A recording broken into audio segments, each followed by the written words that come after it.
Holly Road joins us. It's so special when these teams collide. The backdrop of this new 12-team playoff era makes it interesting. I think it's not hype. The loser is in deep trouble. The winner can stay alive, really. This game's always big. Sometimes it's 1 against 2 or 2 against 4. This year it's not that, but what you just brought up with the 12-team playoff, the fact that neither team can afford to lose a football game, I think it adds even more urgency, even more of an interesting backdrop to who's going to win this game in advance and who's going to lose this game and be done. These big games are about affecting the opposing quarterback, and it's a challenge for both these guys, Milroe and Nussmeier. Jalen had the look in his eye tonight. He is very, very keyed up. Can he be electric but not mistake-prone? Yeah, I think that's the big thing for him. He's obviously has the ability to make so many plays. Look what he did last year against this LSU team when they were in Tuscaloosa. He played with so much confidence. This is really when his game started to go to another level. It starts on the ground.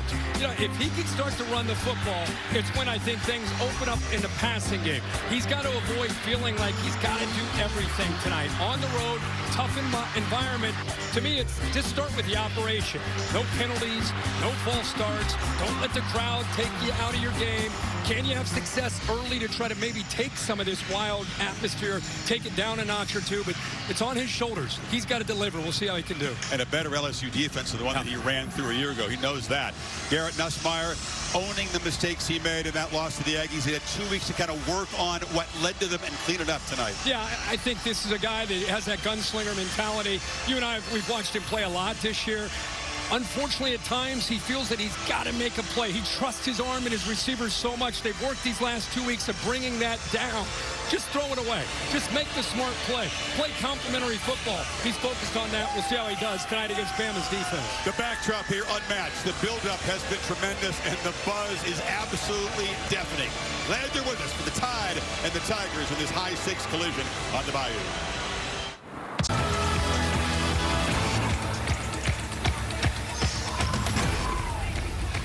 Alabama over the years has been the one team able to come in here and deal with LSU in this environment.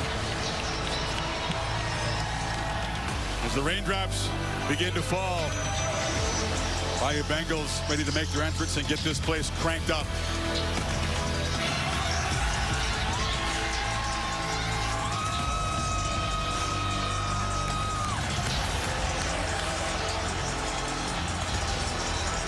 Love coming into these stadiums, getting this access before they come out with over 100,000 to greet them.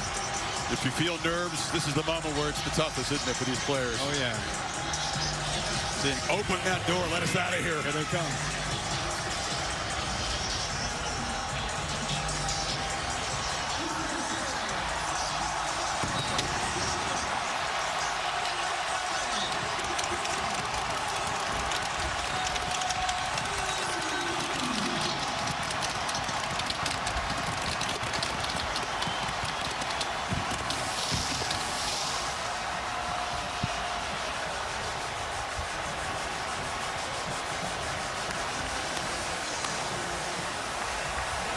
Not just a test for the visitors, Kirk. It's a test of composure for the home team, not to get too caught up in all this.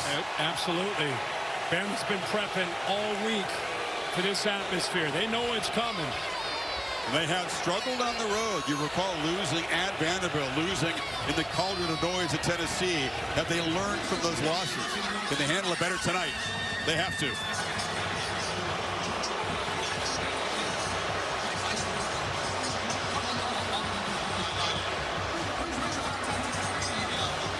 You know, for decades, even pre-Nick Saban, big, bad Bama came in here and handled all this. They've won 5 of the last 6 night games between these teams. The exception 2 years ago, the overtime dice roll by Kelly and the touchdown by Jaden Daniels in overtime to set up the 2-point try.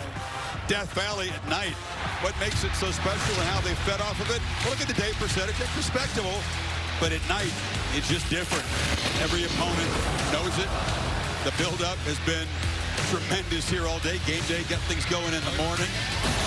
Look at that winning percentage at night. But Alabama says, you know, bring it on.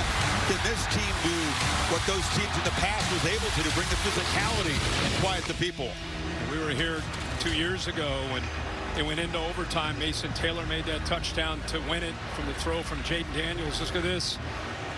Kind of the tail of the tape.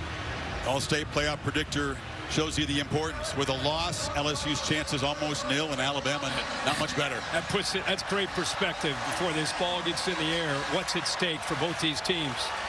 Let's hear from Kalen DeBoer, his first taste of this rivalry. He's with Holly Rowe. Well, Coach, knowing that this atmosphere is going to be so crazy and wild, what did you rep all week as far as communication and composure?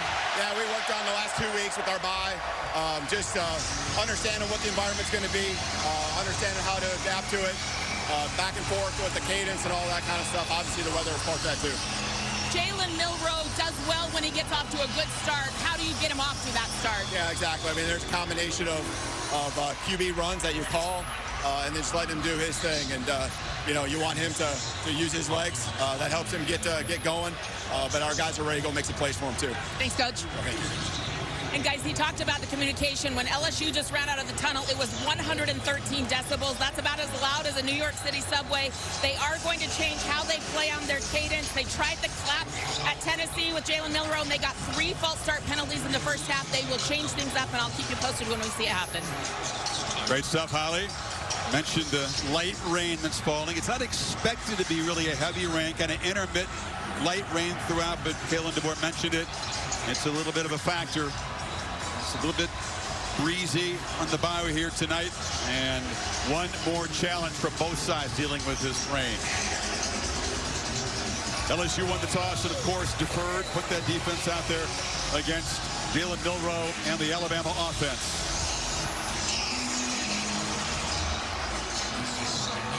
Aaron Burrell is a true freshman. He'll boot it away. And Emmanuel Henderson Jr. back there to receive it. Their normal kick returner Cole Adams is out for the season. Man, this is special. I'm just going to sit back and take this one in. Man.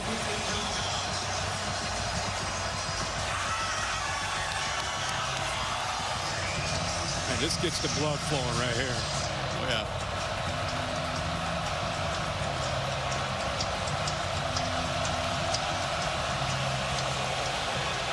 All of Burrell's boots usually end up just like that, out of the end zone.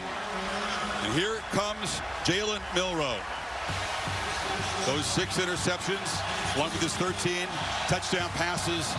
Can they get him going? The bye week, Kirk, to add some wrinkles. They hope it'll have the same effect as it did against Georgia when they had 2 weeks to get ready for that big showdown at home, though. Yeah, at home, a little bit different here. I think Kalen DeBoer gave you a little bit of an insight to what they're going to try to do tonight when he talked to Holly, and that's get his legs involved early. They want him to settle into this game, and the best way to do that is let him run the football. In their 2 losses, they could not get that running game going at all. Jam Miller, part of the tailback tandem. And there's a flag and a flinch already. That's the challenge. That's the challenge. So left tackle, Caden Proctor. And that's forget the XOs. That's the story of the game. Last year against Texas A&M in Kyle Field, they had 9 false starts. Earlier this year in Knoxville, they struggled to deal with that crowd, and here they are before they can get their first snap. They're behind the sticks, 1st and 15 with movement.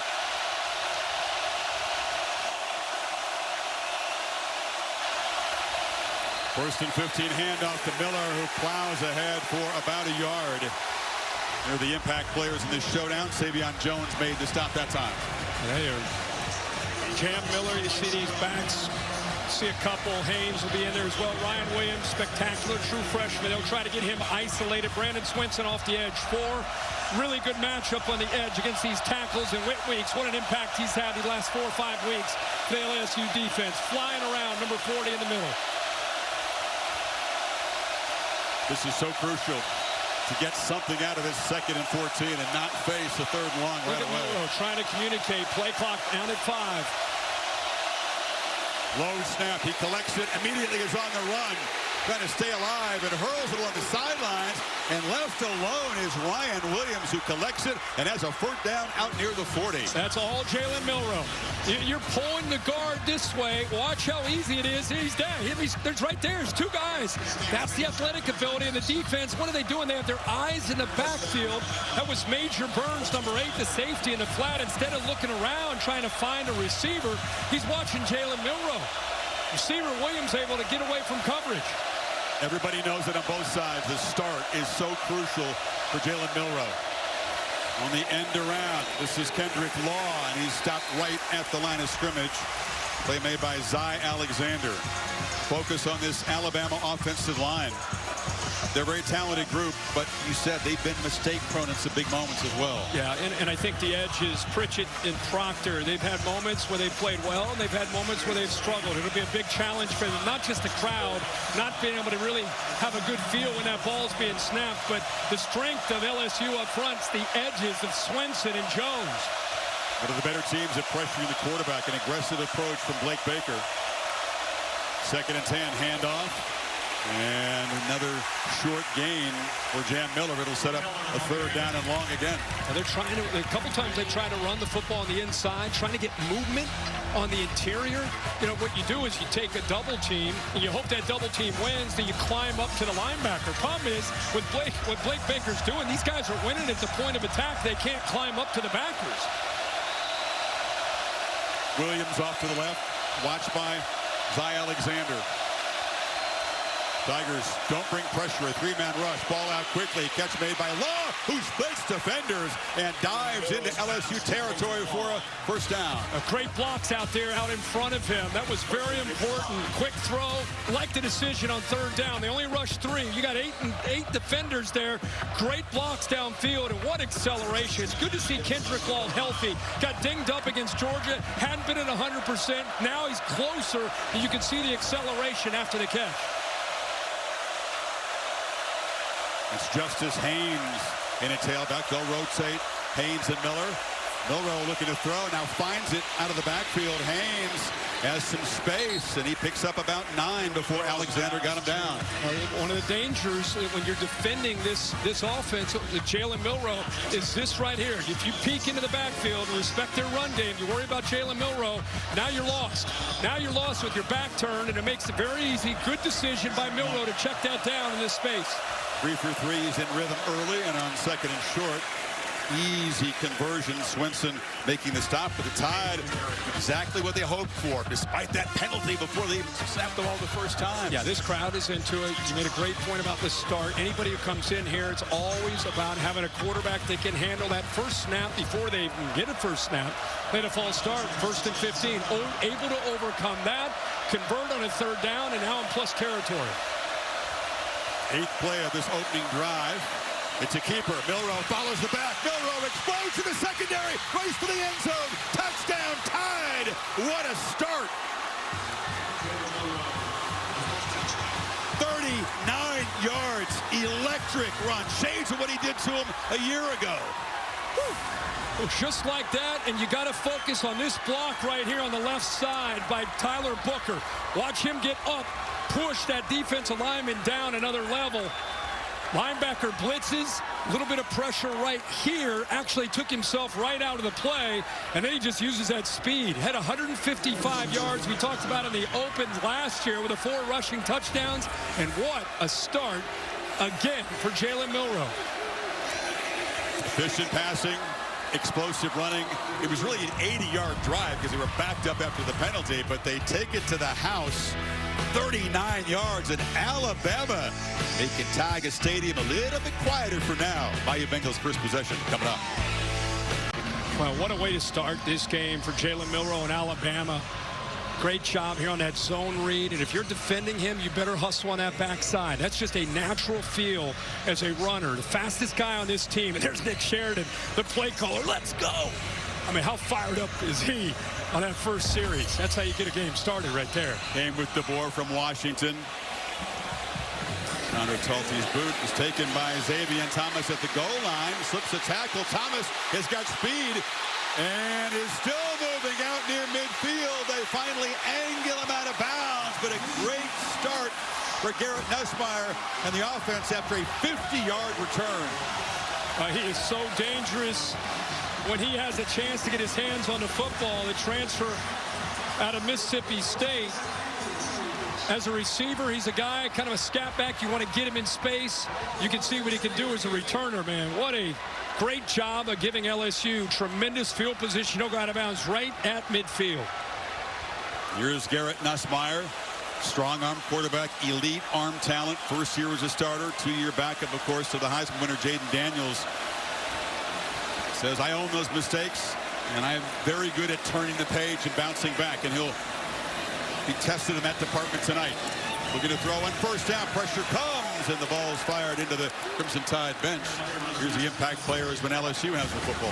Going to start with Caden Durham. LSU needs to be able to get their running game going. He is a big factor, the true freshman. Great group of receivers led by Kyron Lacey. He'll look to get isolated and make one-on-one plays against these corners from Alabama. Jihad Campbell is athletic as anybody in the SEC. And Q Robinson will provide pressure. Probably their best pass rusher, 34. And kind of an unsung hero of this Bama defense. Chris Hilton and C.J. Daniels, important parts of the receiving room, back healthy tonight as Durham gets the first carry, running right through a crease. Look out! Caden Durham finally forced out of bounds at the 5-yard line as the freshman sets up LSU. But it starts by being able to set the edge, and you're going to get that right here on the edge by Mason Taylor. Good job of getting his body turned. Now you get up to the next level. You got to have receivers. One right there, Aaron Anderson.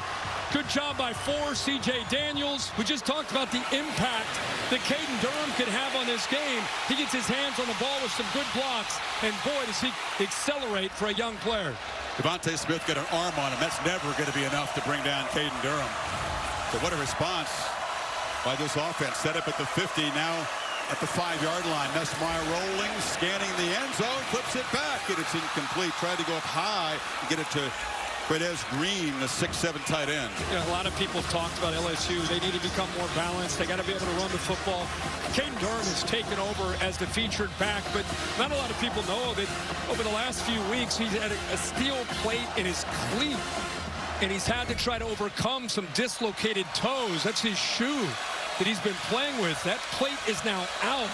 So he's got a lot more lateral quickness and back to being closer to 100%. And boy, did he look good on that run there to get this game started. Longest run Bama has allowed this season. So second and goal. Play clock's already down at 3. And they have to spend a timeout. The operation a little bit slow getting out of the huddle that time. Ali? Well, Kirk, you're talking about those 2 dislocated toes against South Alabama. It's been incredibly painful for Caden Durham, but this is the first game he's playing without the steel plate in his shoe. But as you saw that picture of the shoe, he is still playing with a fiberglass dipped cleat. These are sometimes what pitchers use. I see it in softball. We see it in MLB where they dip the toe of the cleat in fiberglass. It provides a harder surface, so if he gets stepped on or tied up in the offensive line traffic, it does not impact those dislocated toes. He looked fresh. The coaches warned us he would be, and they were right. Yeah, he looked right there. All these guys, a little extra bounce. You get off a bye week, a chance to get off your feet and come back ready to run. He's tough. I mean, he's proven that over these last few weeks playing with, imagine playing with dislocated toes as a running back. Oh, I can't. Yeah.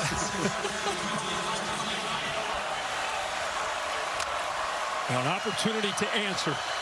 Got 6 offensive linemen. Josh Williams, the 210-pounder, is to the left of Nussmeier on second and goal.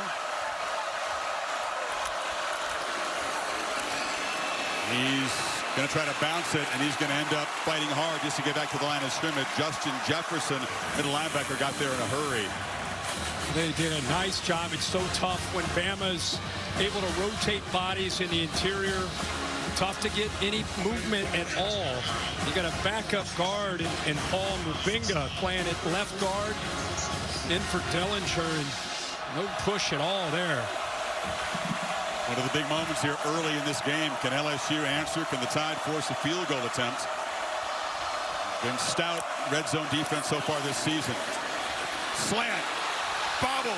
Incomplete.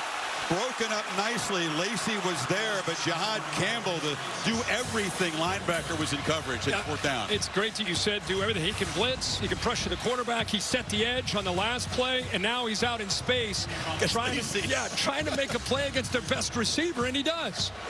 Guy is a physical freak, number 11 in crimson. From New Jersey, went to IMG Academy. It's been a problem for LSU. Damian Ramos was normally reliable, but they made one of 4 potential field goals at A&M. He missed 2, and they had that bad snap. You want to get this operation cleaned up. Ramos sneaks it inside the left upright. So LSU had the great field position, settles for 3, 7-3 Alabama. Some early fireworks here on the Bayou. The area right on I-10, college football. He kind of became college football's mascot, and I think everybody kind of felt what he was about. And I just want to say thank you to so many people. The outreach has been amazing. You know, family, friends, people you know on social media. Thank you from the bottom of my heart for just embracing Ben and kind of understanding what his spirit was all about. Yeah, special soul, and you'll always have him with you. Yep. I'm sure any animal lover, pet owner can feel a bit of what you felt this week. And, oh yeah. And thanks for sharing it with all of us for the last. Yeah. He's been everywhere, and you guys have been great. I mean, he just kind of became part of the crew these last few years. You'll miss him. What a start from Milroe. That 39-yard run tied him with Jalen Hurts, the Alabama quarterback rushing touchdown record, 13 and counting from Milroe. Will there be more tonight? Will they have an answer for him? You know, Blake Baker, the defensive coordinator, got there on the sideline. Remember, last time we had these guys a couple weeks ago was Marcel Reed. Athletic quarterbacks have given them a problem. Lenora Sellers, South Carolina, same thing. So they've got to make some adjustments and take these legs away. Milroe on the move, flips it in the flat. Catch made by Miller, and he's got a head start and able to outrace Gilbert to the sidelines for a nice chunk.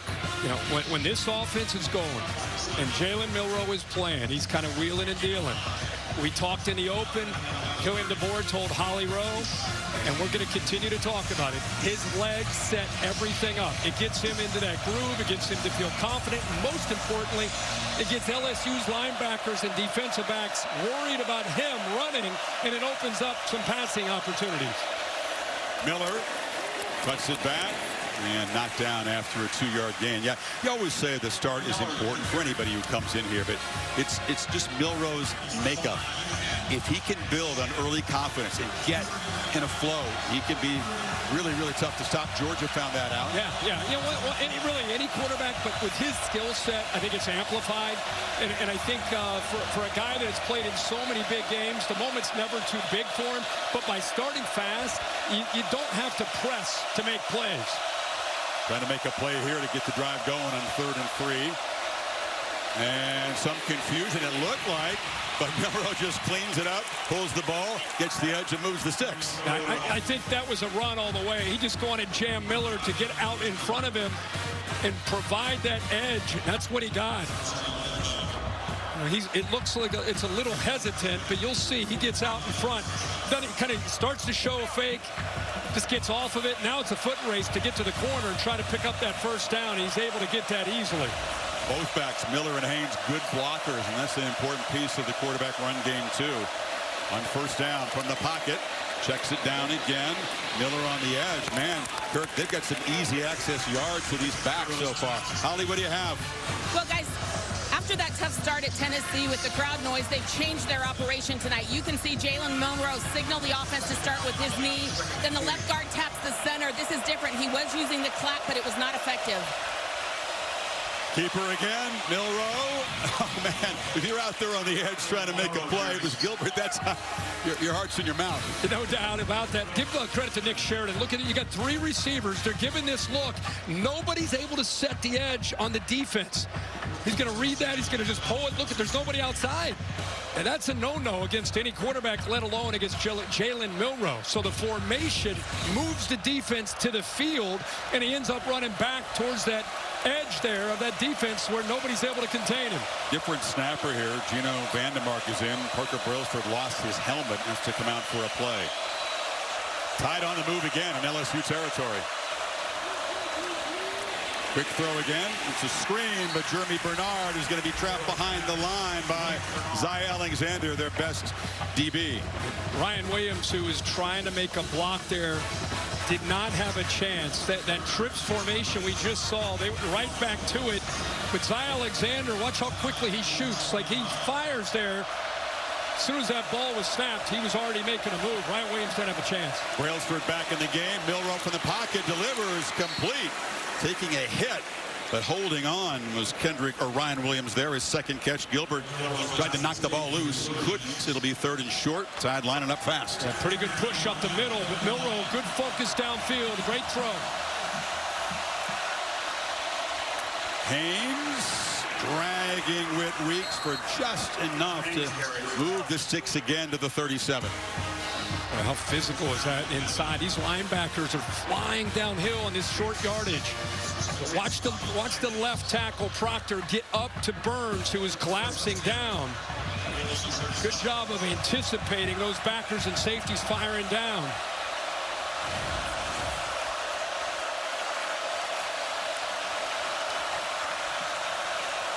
Milroe up, changing the play. Plenty of time on the clock in this 1st and 10.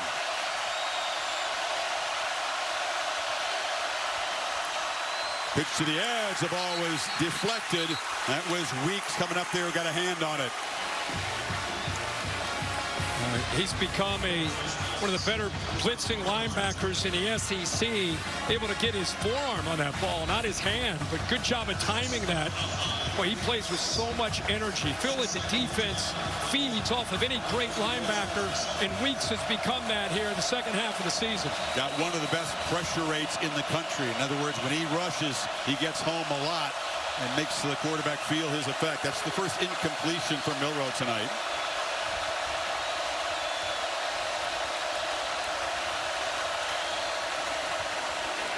Flag down, and Milroe falls forward after about 6. The flag came out of the line of scrimmage.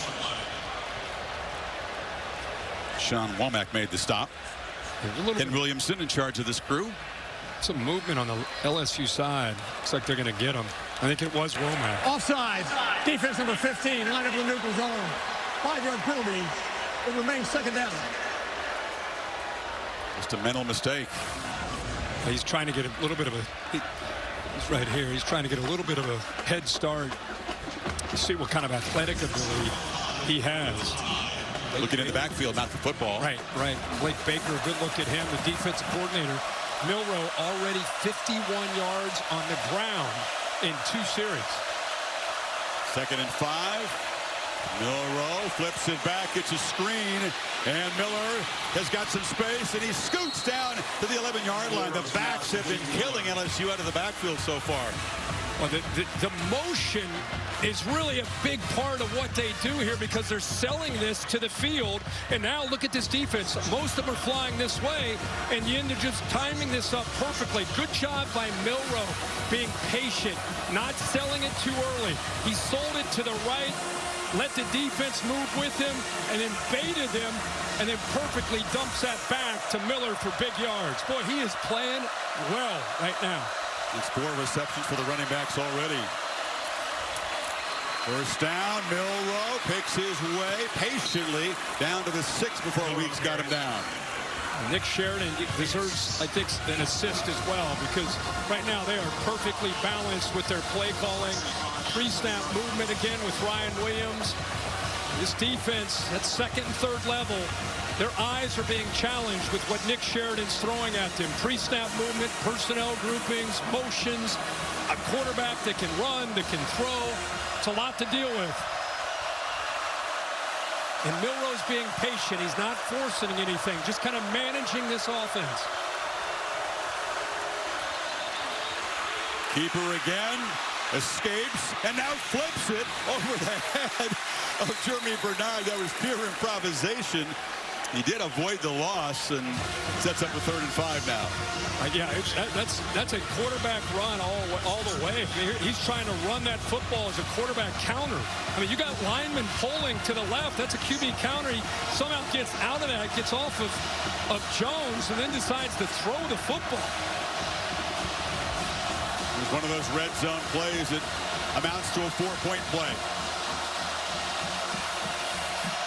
Alabama trying to jump up by 11 here in the first quarter. Get a first down at the 2. Milroe across the middle, caught. Miller.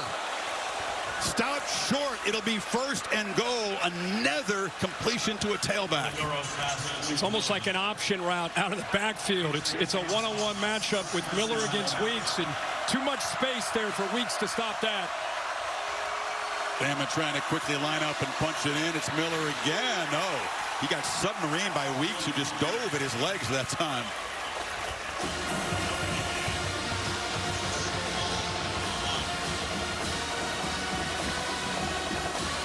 Second long drive, a grinding 14-play march, almost 6.5 minutes. 3 tight ends in the game now on second and goal. Remember how loud it was about 10 minutes ago?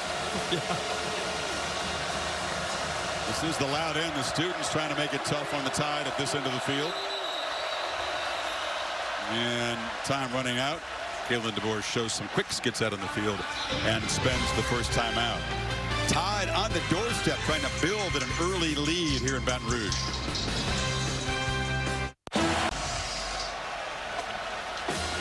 Crimson Tide in control at the moment. They've controlled the football, controlled the line of scrimmage. Great control, command, confidence shown by Milroe.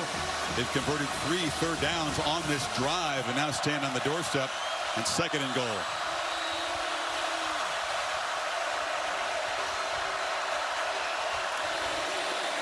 Justice Haynes trying to drive those legs, dove near the goal line, and touchdown is signaled from the near side.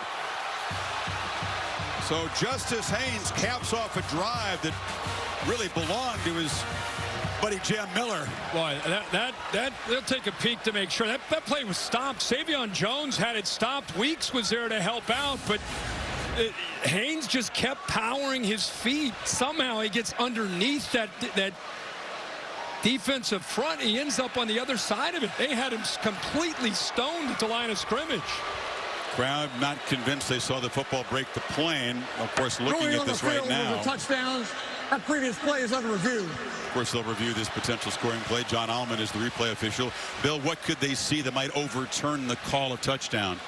Well, from the angles that we're seeing right now, I don't see a body part down. There's a forearm starting to come down, but I can't find the football. Well, there's a good look right there. Yeah, ball's here. Short. Yeah, that's forearm makes him down, of course. Yes. Enough, Bill, to take the touchdown off the board, yes. Make it third and a few inches. To me, that's indisputable video evidence. And if that's true, that's going to bring up another third down. You said 3 for 3 on this drive, 4 for 4 in the game. And another opportunity possibly to face another third down. Boy, LSU had him stopped at the line of scrimmage. Savion Jones, he kind of won his battle. And I thought it was going to be, watch this penetration. Watch him just kind of stone at tight end. He works him into that backfield. And I thought, okay, that play's not going anywhere. And he just kept moving his feet. Didn't give up on it. And almost put it in the end zone. Two great packs. You look at the way they complement each other. Similar as far as their physique and how they run the football. Jam Miller can catch the ball. We've seen that tonight out of the backfield. Haynes coming off his best game so far of his brief career.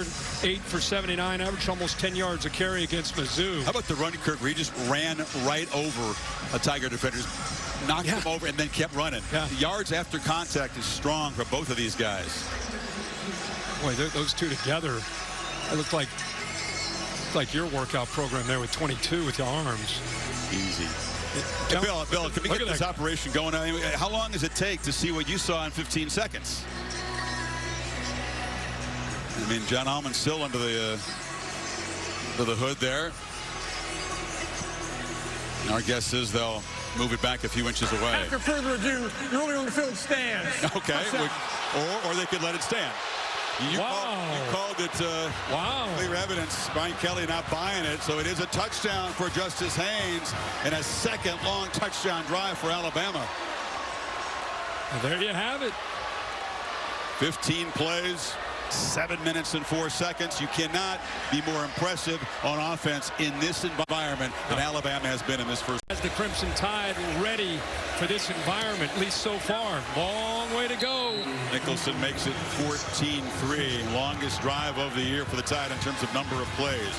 Let's check in with our buddy Kevin Nagandi for an update. Chris, time now for our Dr. Pepper Fansville studio update. Number 7, Tennessee. They got Georgia next Saturday. Tonight, it's Mississippi State here, Boog. Nico Iamaleava with a big pass. Pass again, you can look over, but Tennessee is not. This is the part of the offense they got to get going, the downfield passing game. Dante Thornton Jr. with the big catch and score. Right now, 14-0 Volunteers. Back to Chris Kirk and Ollie. Tennessee trying to get to 5-1 in the conference. They're going to walk into Athens and face an ornery, fired up Georgia team, which will be in must-win mode of their own. Oh, yeah. That's good. I think that makes that game next week even more interesting. Like tonight, kind of that elimination game. LSU, they had the big kickoff return, started their first drive at midfield, had a nice run by Caden Durham. And other than that, that's all we've seen from LSU so far. But I've been to Death Valley too many times. This game can turn at any moment. Absolutely. Xavier Thomas from the 2, and that explosive return the first time. This time he doesn't get around the left end, and he's going to be knocked down at the 17-yard line. Our Modelo playbook brought to you so far to look at Milroe. Yeah, let's look at Jalen Milroe. If just tuning in, he's off to a great start. This is a opening drive where it looked like there was some pressure there on second long. He gets the ball out to Ryan Williams. He has shown tremendous patience, dumping it down to Jam Miller. Huge yards down that left sideline, kind of that delayed running back screen, and there's the run to start this game by the fastest player on this Alabama team. Just like last year, a big run to get the game started. LSU trying to get things started. They've run just 5 plays so far. We've got 2 minutes to go in the quarter. Nussmeier looking for his first completion. Hands it up to Durham, who bowls ahead for about 7. Rain picking up, it looks like, at this point. Alabama's smart to get that lead, because if you do look at the forecast, I mean, this could be just the beginning of some rain, potentially heavy rain throughout this game. Most of the folks came prepared. And some don't care. Exactly. Some are numb. right. Durham knocked down a yard short. Not just numb by the pregame preparations, but what they've seen here. Visitors don't come into Tiger Stadium and start throwing haymakers and build 11-point leads after the first quarter very often. I'll tell you what I'm seeing right now is an Alabama team at times this year. Think about the way they played early against Georgia, the way they played against Vanderbilt. You know, a lot of people were very critical of Kalen DeBoer in Alabama. I don't know what this team has done to prepare, but their motivation, their focus has been tremendous so far on both sides of the ball. Pitch to Durham, and he'll fight and barely make the first down at the 26. Like the Georgia game, again, 2 weeks to get ready, and I think DeBoer felt great about that, putting in some stuff that else you hadn't seen on offense. Yeah, and that's true, but I'm just talking about the physicality and just coming in with a purpose of winning the line of scrimmage and playing downhill on this side of the football. Really see the rain picking up. Nussmeier on the move, and there is his first completion, and it's Mason Taylor, the reliable tight end, one of his best buddies in the team. Picks up about 7. Yeah. Always good to get Mason Taylor involved. 6'5", 255 was lined up on that left side of the offense. They kind of hid him with that action and then got him out to that right flat for positive yards. LSU trying to fight back, down 11 at the end of the first quarter here in Baton Rouge. Jalen Milroe has been electric and efficient. You're watching the SEC on ABC. Set for the second quarter in rainy Baton Rouge, the SEC on ABC. Saturday football presented by Capital One. Moments ago, Holly with Brian Kelly. Coach Kelly, you plan all week to stop the quarterback run, and Jalen Milroe hurt you there. How do you adjust quickly? Yeah, I mean, he bounced it all the way back in the C gap. We got to have better layers. We overran it, obviously, and the safety's got to be there. But, we got to get off the field. We had a couple of third downs in the first series that we just didn't execute very well. And then in the second series, we get the back inside. We just got to settle down on defense. We're just a little bit too out of our zone. Coach has got him on his side, and we'll settle down a little bit. We got to sustain a drive here right now and get some points on the board. Thank you, Coach. Deontay Lawson says you're not going to sustain anything. He smacked Durham behind the line of scrimmage, sets up a third down and 4 now, Kirk. Yeah, another play that really amplifies the attitude that Alabama's playing with, and how fitting from the veteran, the leader, Lawson there. Read that play perfectly. Slow developing counter. Lineman slow to get around in this weather, but Lawson played it, read it, made a nice play. Mason Taylor slot left. Lacey is to the far right on this third down play. Play clock at 3.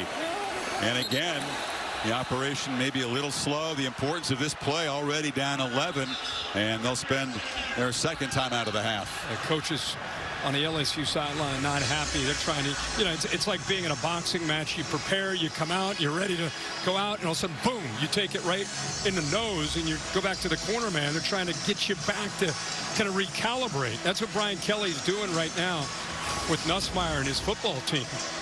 This play I wanted to just show you. A really good illustration of how Alabama's reading it. And you put 11 and 0 together. They do such a good job of communicating, seeing their keys, and playing fast. And Lawson's an impressive guy. When you sit down and talk to him before a football game, he's played in so many of these big games in the SEC, and he knows that they've had a couple setbacks, sitting there at 6-2, and he is leading the way by example. Not an overly talkative guy, but leads by example, sets the tone for this football team. Lawson and Campbell share the team lead with 66 tackles. One guy from Mobile, one guy from Jersey. Strong in the middle. Tigers need 4 here. Taylor now to the far left. Lacey's also on that side. Ty brings some pressure. Nussmeier steps up. A long throw over the head of Lacey. A low percentage throw in the sidelines here, and LSU will have to punt. Yeah, give Kane Womack, the defensive coordinator, a lot of credit there. And you see this NFL and college. Show one look, free snap, looks like pressure, and they end up bringing it, but they drop the pressure off the edge. And I think they fooled Garrett Nussmeier there. Just nobody underneath for the easy throw, so he had to take a chance, go over the top. Tough to do on 3rd and long. Ryan Williams, the electric freshman, back to receive the punt. Blake Oschendorf. They do adjust again with Cole Adams, their returner and receiver, now lost for the season. Not a bad backup to throw back up there. And Williams, with his skills, not terribly experienced as a returner. It's a line drive kick. He'll field it. Williams had a gap. Ryan Williams accelerates, spins, and is finally brought down in LSU territory. He is really, really good at that spin move at high speed, isn't he? Oh, my gosh. Accelerated, too. As soon as he caught that punt, there's nobody there. He got upfield in a hurry. Yeah, line drive didn't give the guys a chance to get down there. And a 28-yard return. Bama up 11 for the game. The big reveal. This is not Mike 7, the official LSU mascot. This is a guy called Omar Bradley. After the general. It was the governor's idea to bring him in here. It's kind of an old school thing. They used to have Tiger on the sidelines quite frequently. Deep shot, and just off the hands of Williams. He had Zay Alexander beat. Nice ball, just a foot too far. What a time to call this shot. Maximum protection, and you end up getting one-on-one. And this is one of the fastest, most gifted receivers in the country. What an effort there. You see the rain coming down. Take a shot on 1st and 10 in plus territory. I love how he put the ball up in the air to give Williams a chance with that speed to try to get up underneath it. Just couldn't hold on.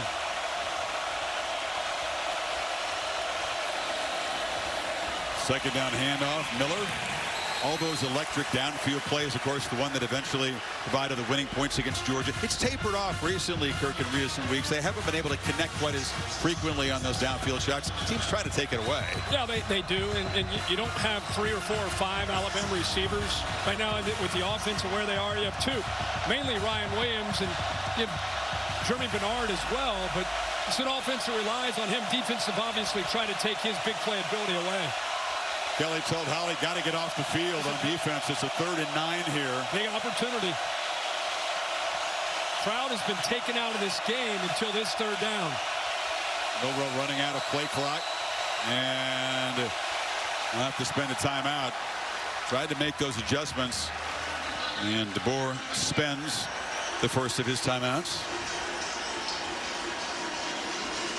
Well, we talked about the environment being one of the key components, the weather part of that. And Alabama just came out and said, we're going to show you what we've been working on for 2 weeks. And we're going to show you how much resolve and grit and composure we have. And it's been impressive. Man, so impressive, the attitude that they came into this game with. And, Chris, they started this game. They got the ball first. False start. Crowd was so loud. They're 1st and 15. You're thinking, uh-oh, hold on to yourself. Since then, they have flatlined Death Valley.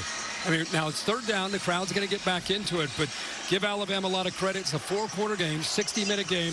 A lot of things can happen to get LSU back in this game. But the way it started and the intent that Alabama has played with on both sides of the ball and special teams has been so impressive. I do want to ask you what they could do to get the pass game going if they can get the ball back here. Tied 4 for 4, but this is the biggest challenge so far. LSU not really showing pressure. Now backing out. Milroe makes his adjustments. Plenty of time on the clock. Weeks typically comes create one-on-one up front.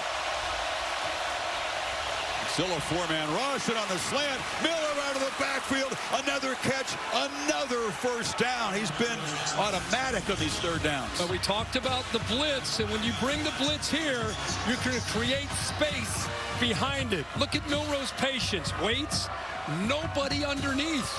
Did such a nice job of showing the experience. Wasn't intimidated and thinking about Swinson from the left edge. They're now 5 of 5 on 3rd down.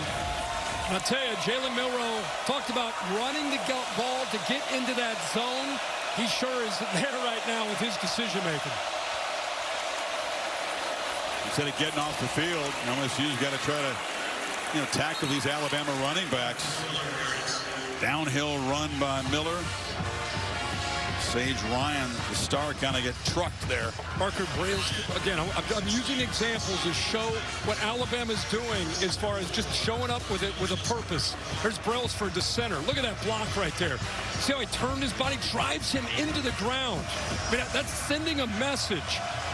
After a conversion on 3rd down, you come right back and you take that nose guard, you drive him into the ground, open up a nice lane.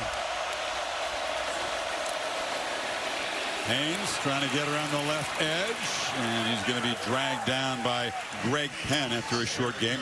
3rd down again coming up. Kind of talking glowingly about Alabama, because how can you not, right? So what does LSU have to do? LSU right now is Blake Baker there, the defensive coordinator. If you're going to you're going to win this football game. You're going to have a chance to come back. This is where Greg Penn or Whit Weeks or Brady Swinson, like, your playmakers, your leaders. Who's got Jam Miller? Who's going to cover 26? That's been the problem on 3rd down. He's been coming out of the backfield, but I'm just saying, you got to get a turnover. You got to make a play. Somebody's got to step up. Alabama's going to have to spend another timeout here. They're still in the huddle with 4 in the play clock. That's important. DeBoer knows already building a lead. Can you step on the neck of the Bayou Bengals here by punching it in again? 3rd and 3 when you come back. Jalen Milroe has great appreciation for the military. His dad, Quentin, was in the Marine Corps, served in Iraq. Mom, Lola, was in the Navy.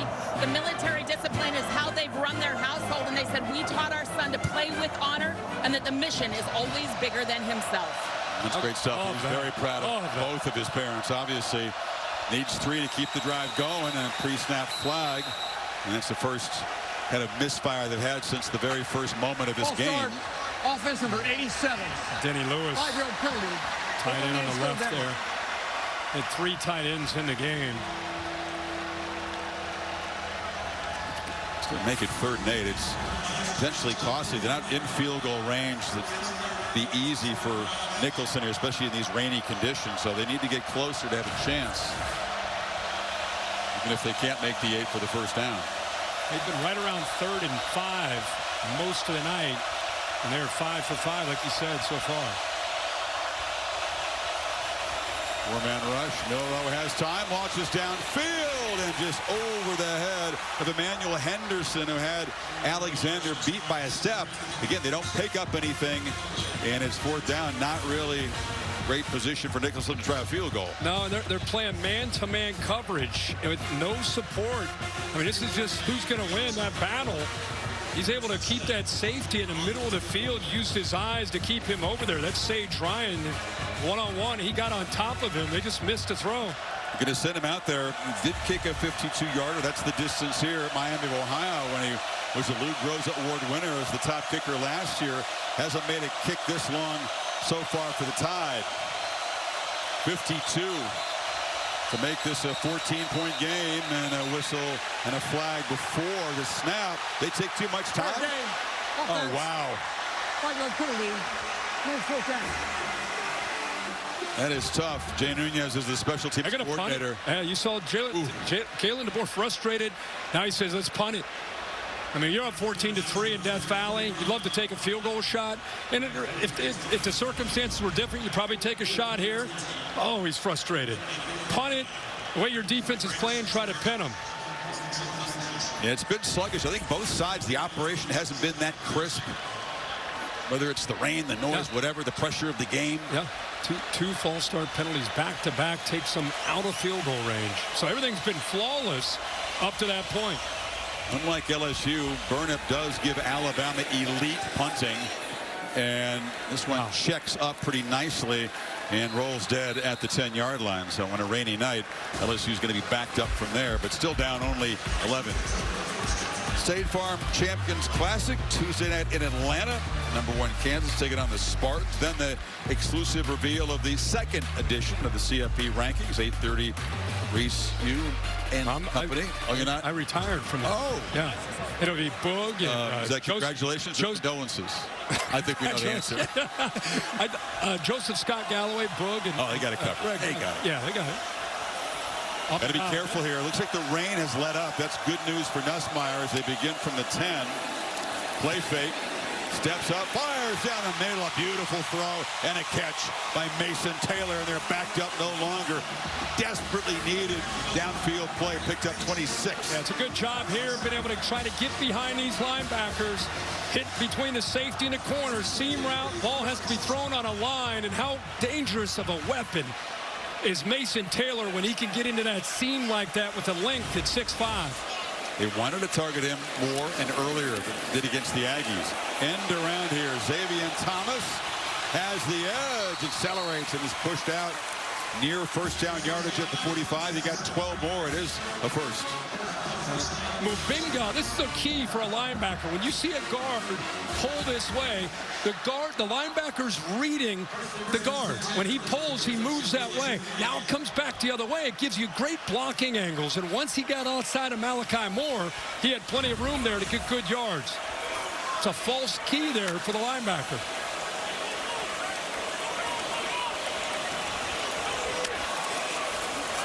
Play fake again on first down. They pitch it back underneath to Williams. Josh Williams, some rhythm. And this LSU passing game finally clicking now. Another first down at the 35. More good blocks up front. Well, they did it again. Another false key. Pulled the guard again. Make those linebackers a little hesitant. And this time they go to the screen with a convoy out in front. This feels like LSU here now. Now they're being more aggressive. Nussmeier, who started 0 for 4, 3 straight completions now. Again, play fake and a throw in first down.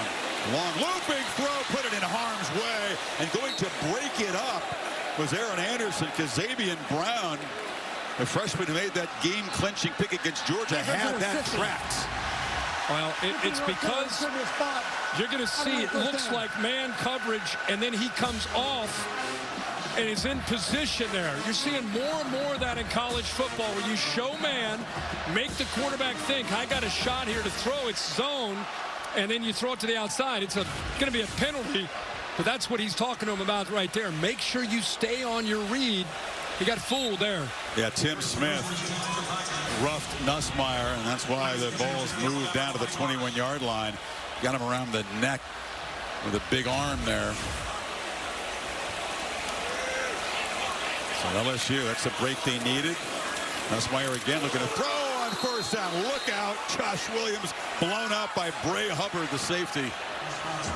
And Bray Hubbard has come in with Keon Sabb out with injuries. Saw the big interception he had this time. This got 6'2", 204 pounds, tremendous athlete, has physicality, has speed. That time shows instincts in coverage. Timed that up perfectly.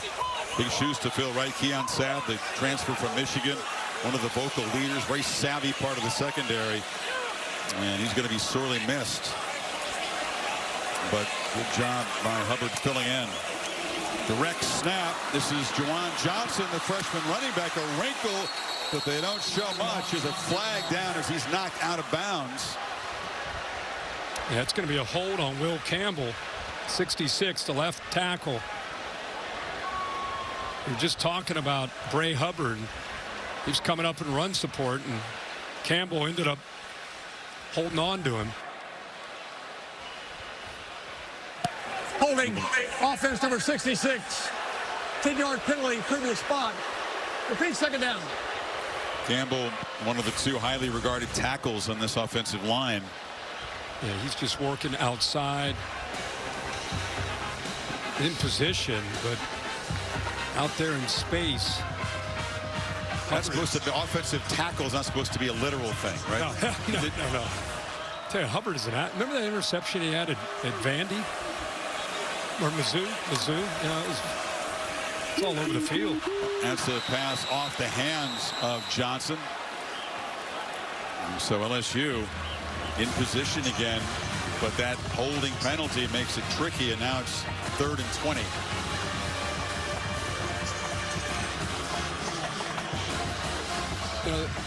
You're 3rd and so long, and you go for that 5 to 8, 10-yard gain just to get a little bit closer, make it easier for a field goal attempt, or do you trust Nussmeier to try to take a shot downfield?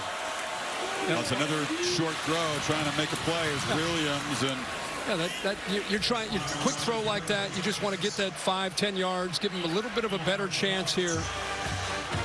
Try to cut this to an 8-point game. They made the early chip shot, Ramos. Remember, though, Kelly didn't like the operation. He thought it was taking too long to get the ball snapped and held. See if they can improve it.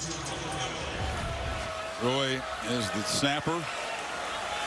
And the punter, Peyton Todd, who had his starting job lost tonight, is the holder.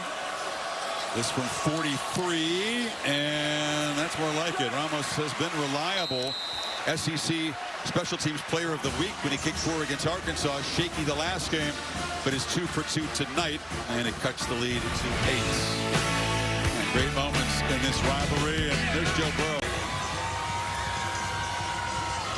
For the LSU student section, the Moss Student Section of the Year contest from Taco Bell. Look at this guy. Download the app. That guy to the left there, boy. Is that a recent event that cost him that front tooth? Maybe out the parking lot. Pre-game, I'm not sure. Boy, it's survival of the fittest when you're in that student section. Well, the gap is 8 still, if you want to. Look at this. The analytics doesn't take a break. It works 24/7. At the moment, look who's not on that board. 5 best chances to make the SEC title game right now. Georgia's at 19%. Not even on the board. Tell Kirby Smart and the Dogs that as Tennessee comes calling next week. It's a wild race. Again, no division, so it's an SEC race unlike any in a long time. It's a free-for-all. And again, the loser of this game in trouble. Bama has had 3 pretty good-looking drives, 2 touchdowns, and a third that could have ended up in a long field goal attempt before the delay of game and the punt. Right back to work on the ground. Yeah, that's right. I mean, Bama missed some chances. Milroe played so well tonight. Remember, he had the touchdown pass potentially to Ryan Williams. Bomb, first play of that drive just off his fingertips. Had a shot to Henderson, who got behind coverage, missed him, and that led to what you said, Chris, when it looked like they had the field goal chance. They had a false start. And the delay that cost them the 3 points.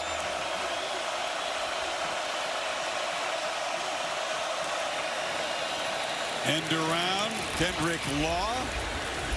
cuts it back up, picks up about 4 before Gilbert knocked him down. It'll be 3rd down and short. Rain is firing back up now. He said it would be intermittent. They're like coming down in sheets when it's coming down.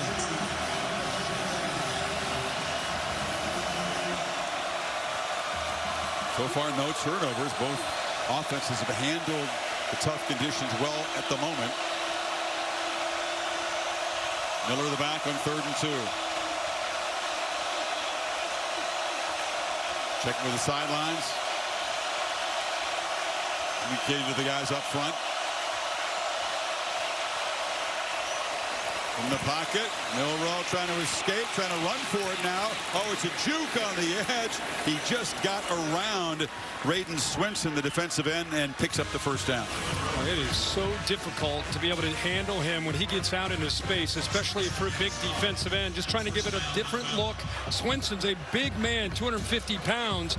Tough for him to make that play against Jalen Milroe. When he starts to run on 3rd down, all eyes are in that backfield, but they're playing man coverage. So Swinson was out there on an island trying to make that play. He's got great speed, but you saw him slip as he tried to stay with Milroe. Lateral quicks is tough. Milroe steps up, took a look downfield, and now just takes off and slides after about a 4-yard gain. The footing could become an issue if this rain keeps going. Yep. You know, between dumping it out of the backfield to Jam Miller, quarterback potential stepping up, climbing the pocket, and taking off, running. Right now, those linebackers from LSU, Greg Penn and Whit Weeks, Weeks especially, very aggressive. They're going to have to continue to try to contain the big playability and a threat of Milroe, either throwing it underneath or running.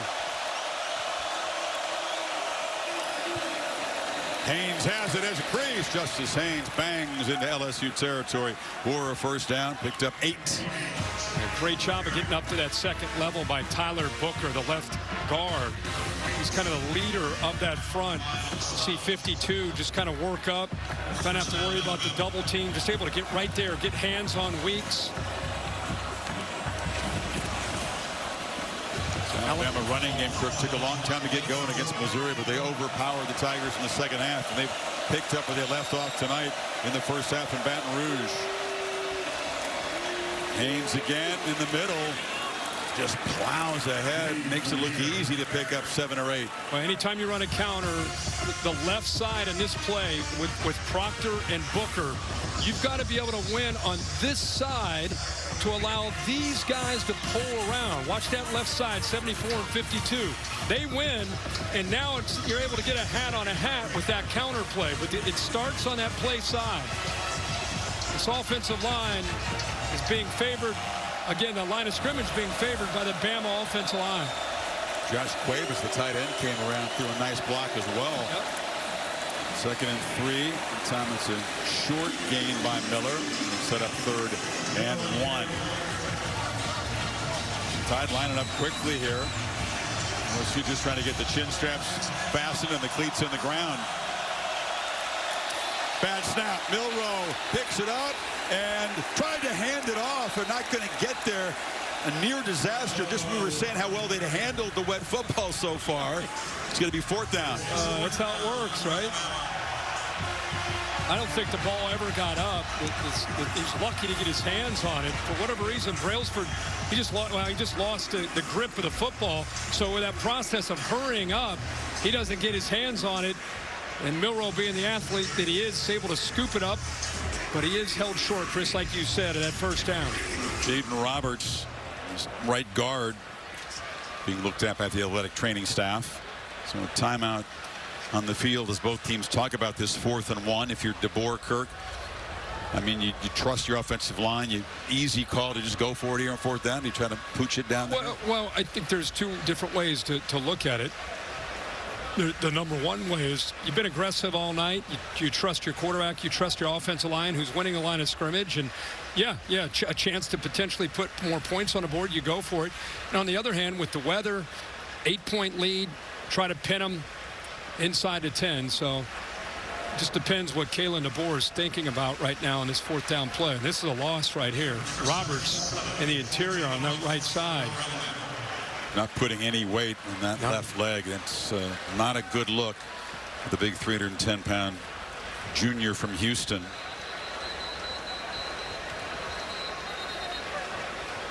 Physicality of the trenches, this level of the sport, this conference, boy, you just want to keep those big guys healthy for the stretch run. And then comes Gino Vandermark. We saw him come in and snap the ball for a play when Brailsford came out.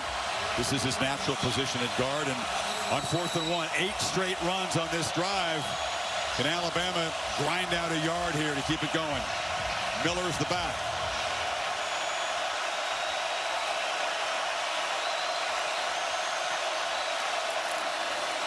And Miller fighting. I don't think he got there. Needed to get to the 39. LSU says they stopped him, and they did. Well, they're 2 of their best players make the play. Braden Swinson got the initial penetration. He overpowers Dupree. Watch this push right here, and then eventually you'll see Weeks clean it up. That's the initial push right inside there. He's able to slip off of it, and then it's Weeks who gets downhill and is able to finish him and not allow him to that 1st down marker. So he said, your best players on defense got to make plays to give LSU a chance to get back in the game, and that time Swinson and 40 Weeks do it on that 4th down play. Swinson so quick to penetrate. Now LSU 3:37 before halftime, trying to cut into this 8-point lead.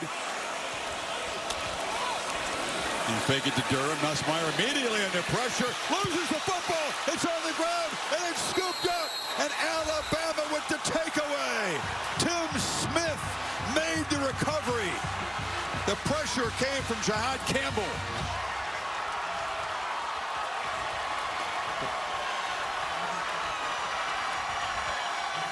Chris, Jihad Campbell, we talked about throughout this entire game and how dangerous of a player he is. 1st and 10. They're gonna blitz him here. But what I want you to watch is the center here, DJ Chester. Miscommunication. He's turning to his left, doesn't even identify the threat of the linebacker. The AT&T clicker gives you an idea, so he gets chased out of there. And look how athletic Campbell is. Once he gets in there free, able to knock that ball away. Just when it looked like LSU might catch a break, boom, the wet ball definitely affects the fumble there. Now the Tide, Milroe keeper. Milroe, 1st down, Moore still running, and will scoot out of bounds at the 10. And LSU defense forced right back out of the field, sudden change, and Milroe explodes for 22. Get behind Haynes here, just let your quarterback do his thing. Kind of a quarterback draw, nobody there on that left side, and I think the defense, just think what they just did. Just think of what they just accomplished. And one play, they didn't even get a chance to sit down. They got to go right back on the field, and Alabama comes out on the field with momentum and excitement. LSU defense thinking, man, when are we going to be able to get off the field and catch a break? Ryan Williams sprinting to the far left. And on 1st and goal, looking to throw it on the move and just kind of flips that out of bounds. There was nobody open. He was running out of space over there. Good decision. Man, you know, Nussmeier trying to extend that play. He was trying to scramble out of trouble. That shades of what happened.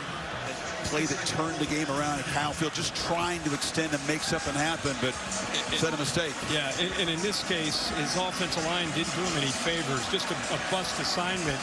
It wasn't as if they brought 6 or 7. It was just 4-man rush. They brought Campbell from the middle, but nobody picked him up. You saw the confusion with Chester turning the wrong way and not seeing it.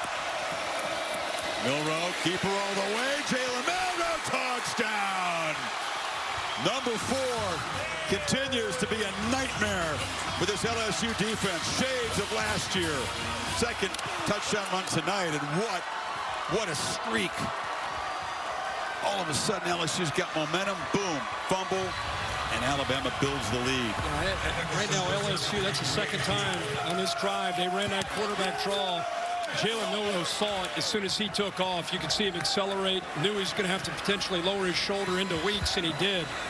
But nobody there on that left side. And it was like LSU gift wrapped this. So now he's got the record all to himself. Most rushing touchdowns in a season, surpassing what Jalen Hurts did. Here's the fumble, the first of the year for Nussmeier, by the way. Yeah, and it's Campbell knocking that football loose. Alabama able to capitalize. That's after LSU's defense made a 4th down stop to give him the ball. Now watch, you see Jones work in here and Penn work outside. Well, what happens is when that, look, you don't even have any, nobody has their eyes on the threat of Jalen Milroe. There's no one there. How's that happen? Well, it's just a call that they happen to make there defensively. He's looking out in the perimeter.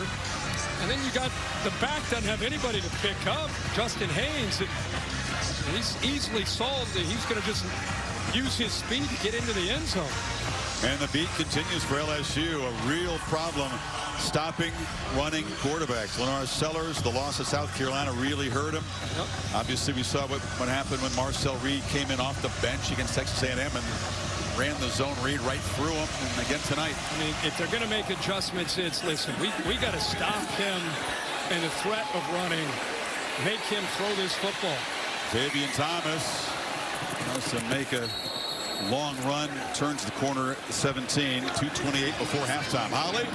Well, guys, I talked to Jahad Campbell this week, and he said that he was here and remembers the fans rushing the field and the students trying to help them get off the field and how crazy it was after they lost here in Death Valley 2 years ago. He said, we don't want a repeat of that. We are coming to Baton Rouge with violent intentions. They know this is an elimination game, and that was a violent intended play right there that turned the tide. Holly, that's what we've seen this entire first half, is a team playing with intent. Team on a mission. Campbell, he said he's kind of a do-everything guy. Plays basically 4 different positions. That's the second fumble that he's forced this year. Has a pick, has a fumble recovery. He does it all. And he plays with such great edge, personality. You know, Kane Womack, this defense coordinator, what a job he's doing right now for Alabama, putting him in position. You know how many receptions the LSU wide receivers have as a group? 0. Whole first half, they don't have a catch. They haven't even targeted Hilton or Daniels. Kirk Lacey's been targeted 3 times, but hasn't grabbed one. Yeah. 21-6 Alabama at the 2-minute timeout. 2 minutes in a first half that's been controlled by Alabama. 3 touchdowns are better than 2 field goals, and they have handled the must-win mode extremely well on the road so far. 2nd and 9 for LSU, trying to get some points here, and then they'll get the ball to start the second half. But it's been tough, just nothing downfield. 1 pass attempt beyond the line of scrimmage for Nussmeier. That was the 1 throw to Taylor. There's another long throw, sidelines, and they do get the ball to a wide receiver, and that's been rare. C.J. Daniels makes the catch for 14 yards. You know, the one area that people like to challenge Bama is they're talented at corner, but they're young. Damani Jackson, and that was Xavier Brown. I mean, if you're going to go after him, you would have thought with Kyron Lacey and this group of receivers, that was where Garrett Nussmeier was going to try to make his living tonight, but he just hadn't been able to find that rhythm yet. So many weapons in this passing game haven't really been employed yet. That's Williams out of the backfield. Picks up about 9. Don't forget, this is an offense that has a quarterback that can make plays. He's got a quick trigger. And Alabama is going to try to stop them on his possession. Very important to remember, LSU gets the ball to start the second half. Set a chance for the daily double, but still a long way to go on 2nd and 2. That's Taylor. Enough for a fresh set of downs in front of Lawson. Yeah, getting the ball out quick. That offensive line has struggled in pass rush. So some quick decisions, easy throws, working that right side. Now, these corners are going to be superstars. It's just right now, Xavier Brown, too, is a true freshman at a Mater Dei in California, and Damani Jackson, the SC transfer. Both these guys are big and athletic, but you can challenge them. Here comes that blitz. They're showing it for sure. That's what he's trying. He's making the adjustment. Into Bama territory, picks up 6. Good job getting out of bounds, getting positive yards. Receivers get a little grumpy when they don't get targeted. And so far, they haven't looked at Aaron Anderson, the Alabama transfer. Again, Lacey looking for his first catch. And Lacey into the boundary off to the right.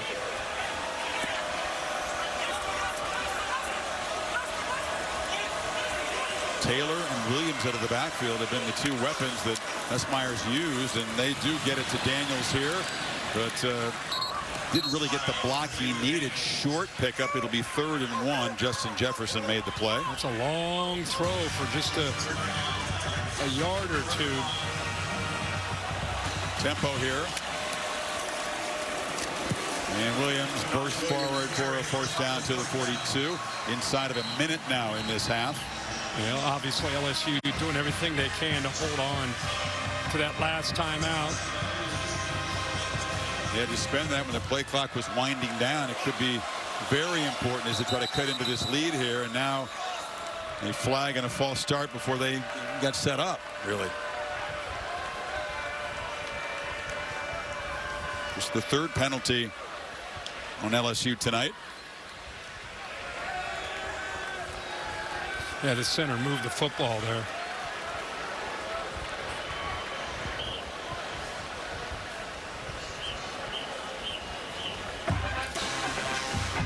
I wonder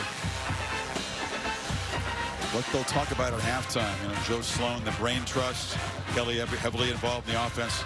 You know, Nussmeier does come up from a mistake-plagued game, but he's so capable with the arm, and there's so many guys out there who can get open and catch the football. Yeah, remember, the adjustments are made. I don't know if there's anybody better than Brian Kelly. In fact, he has 9 comeback wins when they've been down by double digits. Offense number 79.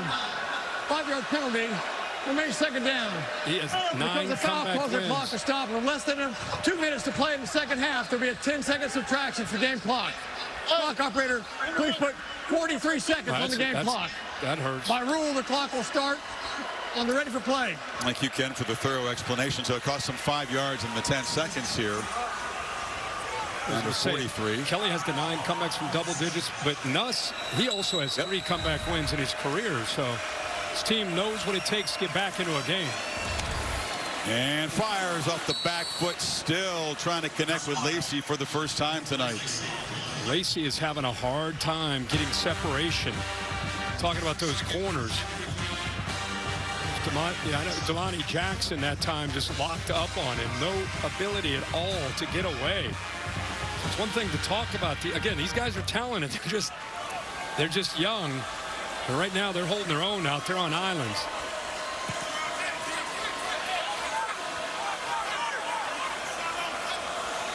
Second and 15. Tide don't bring pressure. Short toss again. Williams makes the catch, and now with the clock ticking down, Kelly will have to think about using that final timeout. And he does. We'll chance to check in with Kevin Negandhi. Chris, Capital One halftime report, minutes away with Booger McFarland here. Number 1 Oregon in action. We got highlights coming your way, plus the fallout of Ole Miss knocking off Georgia. How does LSU, aside from you suiting up, get back in this game? Well, it's a continuation from the A&M game. They can't tackle the quarterback. Jalen Milroe's running everywhere, and the defense has to figure out a way to get off the field on 3rd down. Those are the 2 issues. They need big number 94, Chris and Kirk, to suit up out there in Death Valley. They can't afford me anymore. Neither can we. Get the big. Can he catch the ball, though? I mean, we get him on offense. I think the defense obviously has had problems stopping Milroe, but this offense stalling twice when they had a chance to kind of match Alabama touchdown for touchdown. Yeah, the other thing here, even in this possession, is Alabama doesn't have to necessarily blitz. That time, Tim Smith, that previous play, he's rushing 4. He's pushing Mubinga right back into the face of Nussmeier, and they're able to play zone behind it. So that little dink pass cost them the final timeout here. We're down to 28 seconds, and they need 11 to try to get a first down. If they don't get a first down and don't stop the clock, they have to rush the field goal team out there. They get 7 walked up. Durham in motion. They pitch it to him behind the line, and he falls down for a loss. The absolute last thing they needed. It's 4th down, and seconds tick away. Crowd begins to grumble. And doomed the drive right there. Absolutely. Alabama baited them into that. Showed the 7 up front. You can see the adjustment by Nussmeier to get the ball out to Caden Durham in a hurry. You can see the serenade from the Bayou boos here. Not the first half this revved up crowd was looking for. And in must-win mode, Alabama has showed up locked in and ready for this challenge. And it's a 21-6 halftime lead. Brian Kelly's perfect record in home night games very much in danger. Holly's got Kalen DeBoer. Well, Coach DeBoer, you wanted your quarterback to use his legs. How is he balancing the run and the pass? 2 rushing touchdowns already. Yeah, I think he's done a really nice job, you know, playing the elements and everything. And then, you know, the first touchdown really got him in a rhythm. So, like where he's at right now. He just ran in that last touchdown, and he came over to the sideline. You had a long conversation with him. What are you reminding him of? What is that conversation about at this point? You know, just talking about that the game plan's going to keep coming full circle. You know, the elements are going to change. You know, just stay within yourself. You know, the next play is the most important play. Learn from everything that you see and keep moving forward. Thank you, Coach. Thank you. DeBoer well aware how quickly things can turn in this conference. So what happened when the Dogs came roaring back. So he knows the job is far from done. But Alabama, impressive first half, up 21-6. Capital One halftime report. Kevin and Boo coming up after these football to begin this third quarter in a 15-point hole. And welcome back. Chris Fowler, Kirk Herbstreit, Holly Rowe. Talked about the history. Certainly they have the ability to come back. Kelly's done it plenty of times. Garrett Nussmeier's done it plenty of times. But what kind of spark do they need as they get the football here to get this passing game going? Well, I think, believe it or not, I think it goes the other way. Yeah, first of all, they've got to get better at the line of scrimmage. Alabama's controlled it on both sides. And this offense, it could be as simple as just getting that one first down, maybe creating a little bit of momentum. And then the receivers, even in a wet field, they've got to be able to get their defensive backs matched up and then get by them. They're not getting anything downfield at all. And this offense prides itself on Garrett Nussmeier making plays downfield.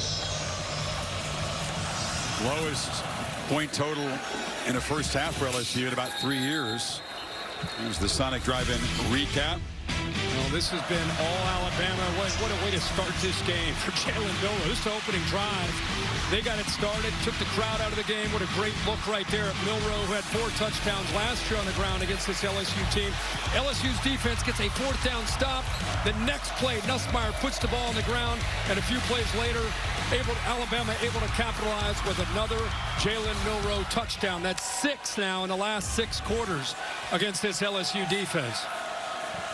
6 for 8 on 3rd down to the Tide. Meanwhile, the Tigers, they get that explosive run from Caden Durham, that 45-yarder, their first series. Since then, Kurt, almost nothing. 10 rushes for 23 yards before that game right there. Holly? Well, I asked Brian Kelly what has to change for his offense on this drive, and he said execution. They're just not executing at a high level right now. He said, you know, we were about to make it a 1-score game, and then we turned the football over. He does believe they can have a successful drive here, make this an interesting game, but he said it's all coming down to execution. Guys just aren't doing their job. They've got to find a way to make it happen right now on this drive. Got 6 on first. Nussmeier from the pocket, plenty of time. Throws it downfield, but he threw it behind Xavier Thomas. A little off target. It's going to set up a quick 3rd down here. You know, this is a little thing. Nussmeier getting a little bit greedy. Watch the big tight end right here. And if you just hit Mason Taylor right now, throw it. Just take the yardage. Why wait? And he had the window, but it was a tough throw. Instead of just taking the easy throw, it's 1st down. In case you think it's easy to play quarterback at this level of college football, even guys like as good as Nussmeier or Cam Ward today, missing guys who are running free right in front of him. It's happening pretty fast for Nussmeier again tonight. Can they get this drive going? Need 4. Nussmeier flush by a 4-man rush. On the move this time, tucks the ball and makes a productive run for a 1st down. Doesn't use his legs often, but needed to that time. Got 14. I thought Robinson was going to get him. He starts outside and then works inside, and now he's got a chance with that speed to get to the quarterback. But Garrett Nussmeier deserves a lot of credit. Good block downfield there to help get him just enough for that 1st down yardage.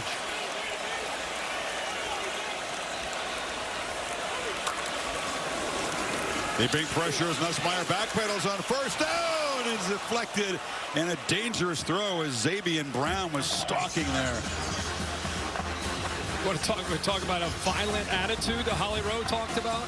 That's a violent attitude with Lawson. There's the hand on it from 50, Tim Smith. But the violent attitude there was from Lawson on that blitz. Went right through the running back, Josh Williams, trying to make a blitz pickup. Here they come again. Seeing Lawson showing it. I think that they saw it from upstairs. Some fresh defensive linemen, backups in there for Alabama as Williams bangs off the left side. Really has to run hard just to pick up a couple and set up a 3rd and long again. We could talk about guys not doing their jobs. I think Holly mentioned that. BK talked about that. Biggest thing to me is just LSU raising their intensity level, especially in the trenches. It's hard to execute as a quarterback, receivers, running backs when you're losing a line of scrimmage. Excellent. Q Robinson plays what they call the wolf position, a key part of this defense being looked at by the athletic training staff.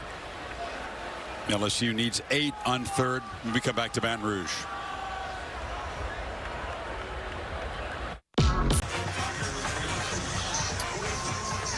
Q Robinson right to the medical tent. His left wrist got bent back at an ugly angle there. He's being pretty stoic, but it did not look good. And we'll keep you posted there. Yeah, one of the unsung heroes of this defense. Now 3rd down, Tiders showing pressure. They've been showing it and bailing. Let's see if they end up coming. They are coming. All out blitz. Pass caught by Aaron Anderson, and the ex-Crimson Tide squeezes just enough space to get down near the marker. It'll be 4th down and about a half yard. What an effort just to give him a chance. Look at this battle up front again, bringing everybody. Nussmeier, good job just getting that ball off, but it's not quite enough for the 1st down. Big moment here. It's a direct snap. Williams moved over into position. He's going to sneak it. Up. Try to catch Alabama napping. And it is enough for a 1st down. Acted like he was directing traffic and then snuck up under center. There's a lot going on there. Initially, he just moved out of the way. Looked like maybe direct snap to the running back. Instead, like you said, just kind of a decoy. Make a check, sneaks, gets underneath. And I think he did catch him napping, especially the linebackers. Key play, though, Kirk. They finally got Aaron Anderson involved. The slot receiver is a dangerous weapon. Made that 7-yard gain. Tigers on the move now. Pressure again. Nussmeier backpedaling, has some space, flips it, and it's complete. Down to the 25-yard line. Mason Taylor worked free, picked up 19. He's showing a lot. Holding offense number 50. He's coming back, though. 10-yard penalty, previous spot. I think 1st down. Costly penalty on Emory Jones. That's Emory Jones going against LT Overton. Really good pass rusher, the transfer from A&M. Just about to compliment Garrett Nussmeier, making some plays by keeping him alive. It's up here. Watch Overton from the backside. He's able to get the leverage, and that's what forced Jones to just grab onto him. Nussmeier not known for that athletic ability, but doing a good job just buying time, and found Taylor open on that 2nd level. But look at this, all the way back instead of that big gain. 30-yard difference in field position, Kirk. From the 25 back to their own 45. 2nd holding penalty on LSU tonight. Hubbard's up here, the safety. On the move, Nussmeier, again, shallow route there, trying to find Chris Hilton. He's much more effective going downfield. Man, is a penalty going to stall another potential scoring opportunity for LSU?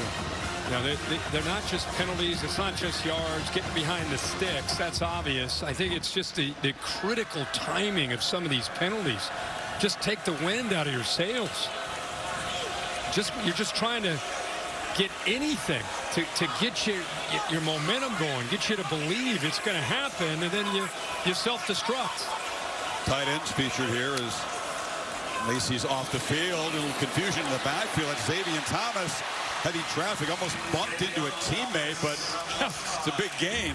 Yeah, that was actually Caleb Jackson, who hadn't been in the game very much, if at all. Definitely a miscommunication. He's moving, and he gets in the way. Oh, my goodness. That ball bounced off of Caleb Jackson. I don't think they worked on that in a Thursday practice. They caught a break there. I don't think he knew the pop pass was coming, obviously. Pick up 11, but it's still 3rd and 9. out of field goal range. Then Hubbard showing it. The safety walked up, showing man-to-man across the board.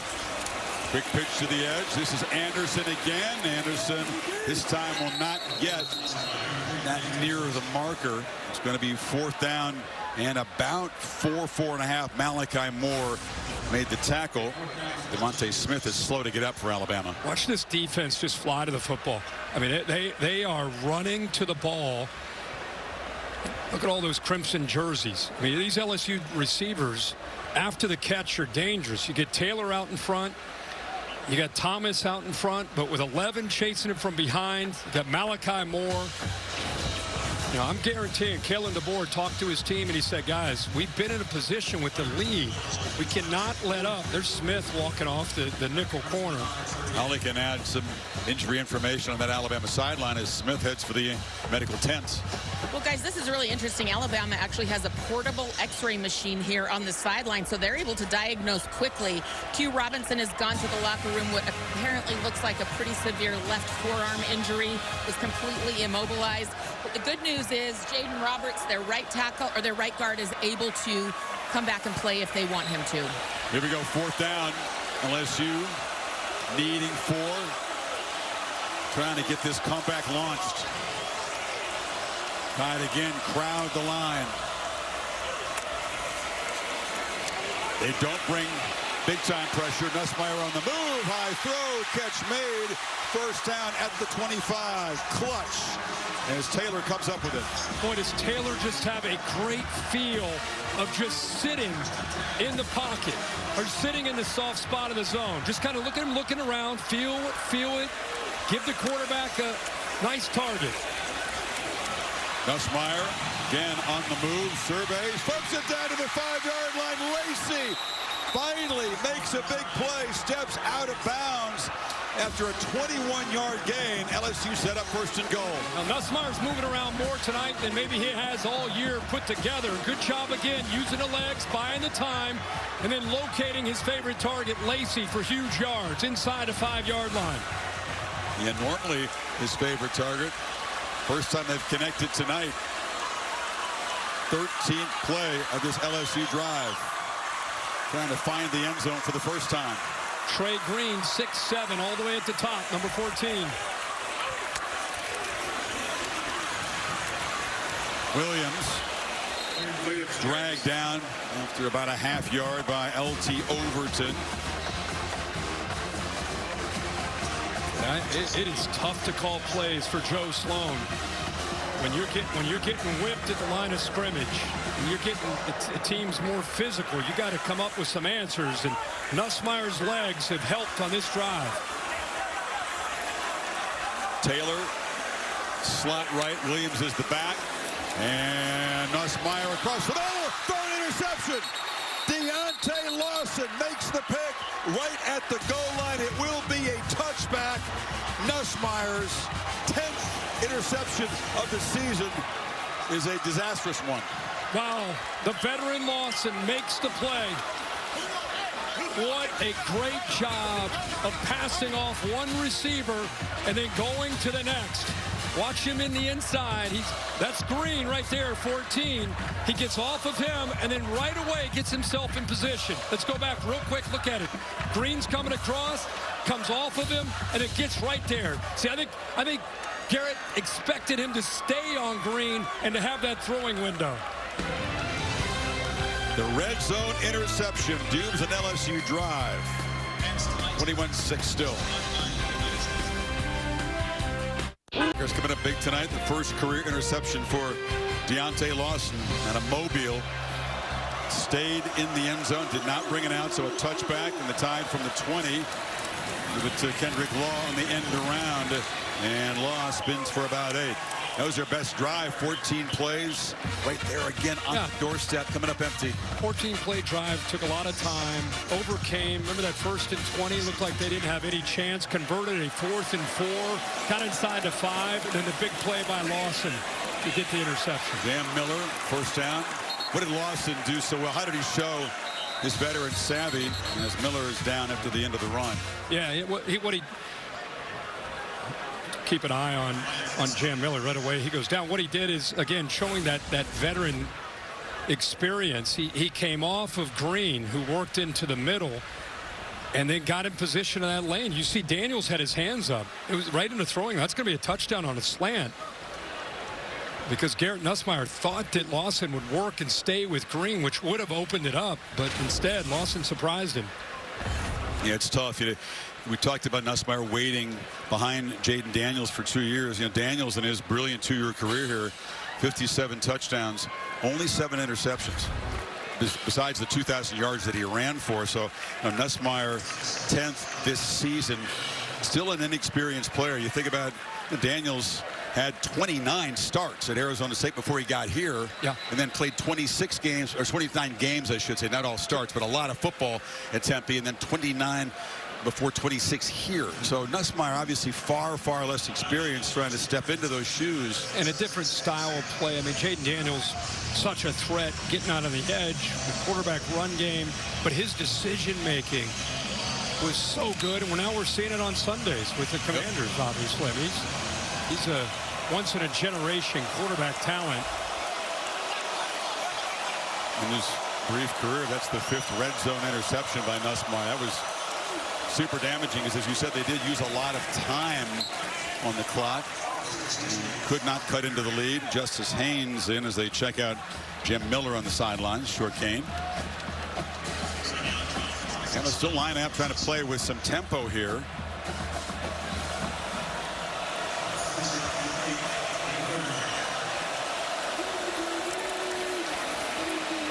Go across the middle, bobbled, and then incomplete. Kendrick Law had it, tried to grab it, and couldn't hold on.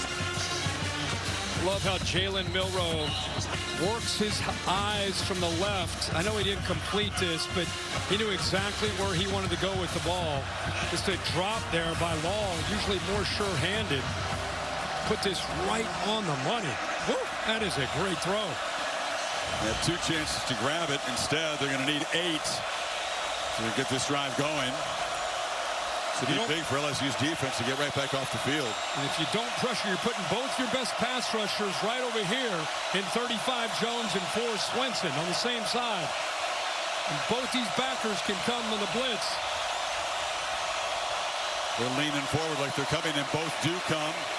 Milroe will be swarmed, so an aggressive call, and LSU with Jones and Swenson getting there, get him to the ground. There's a flag down in the offensive pit area. Face mask. Defense. Oh, my goodness. 15-yard penalty. Another first down. You said these penalties have been really ill-timed and costly. Yeah, just critical times. The interception coming at a critical time. Jones, who gets in there. Blake Baker dialing it up. Perfect call. And Jones just trying to make a play. Gets a hold of Milroe's face mask. So instead of it being 4th down and a punt ball back to Nussmeier at LSU, instead it's Milroe, the first down. Crowd's reacting.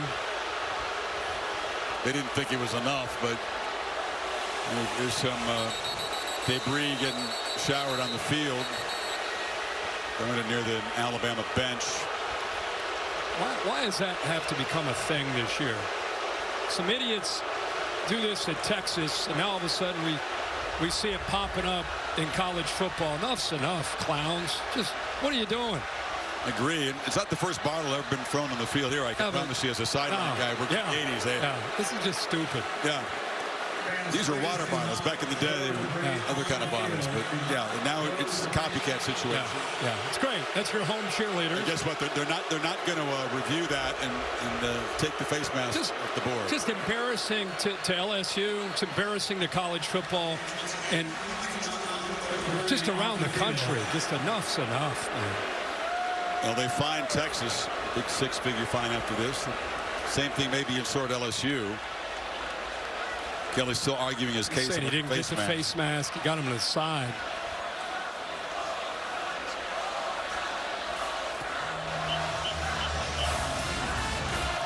Another look at it.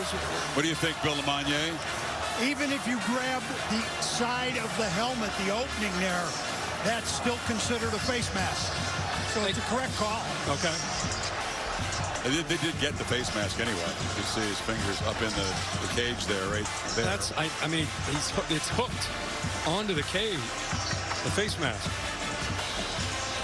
You're a defensive player. You're not trying to do that. You're just reaching out, trying to grab the quarterback. But and the play call works. I mean, they put Swinson and Jones on that one side. They brought Weeks and Penn on the blitz. Everybody got home. The pocket collapsed.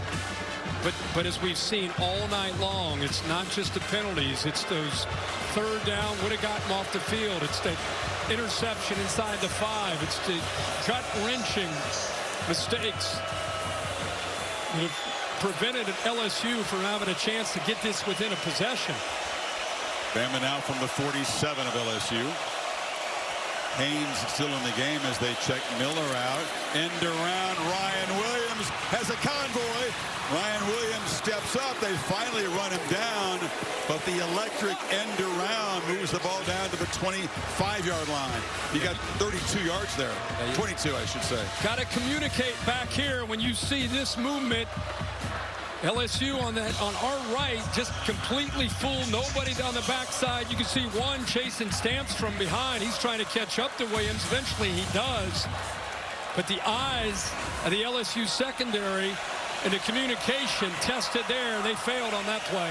Kind of a quiet night from Williams. He has 2 catches for 19. That's his biggest play. He's got one-on-one matchup here. Instead, it's Haynes up the middle. Holly, what can you tell us?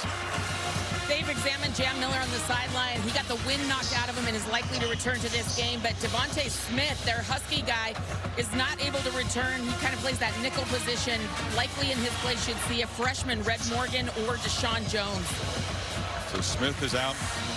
Robinson didn't look good, but you did see Miller trot back out there for the 2nd and 9 play.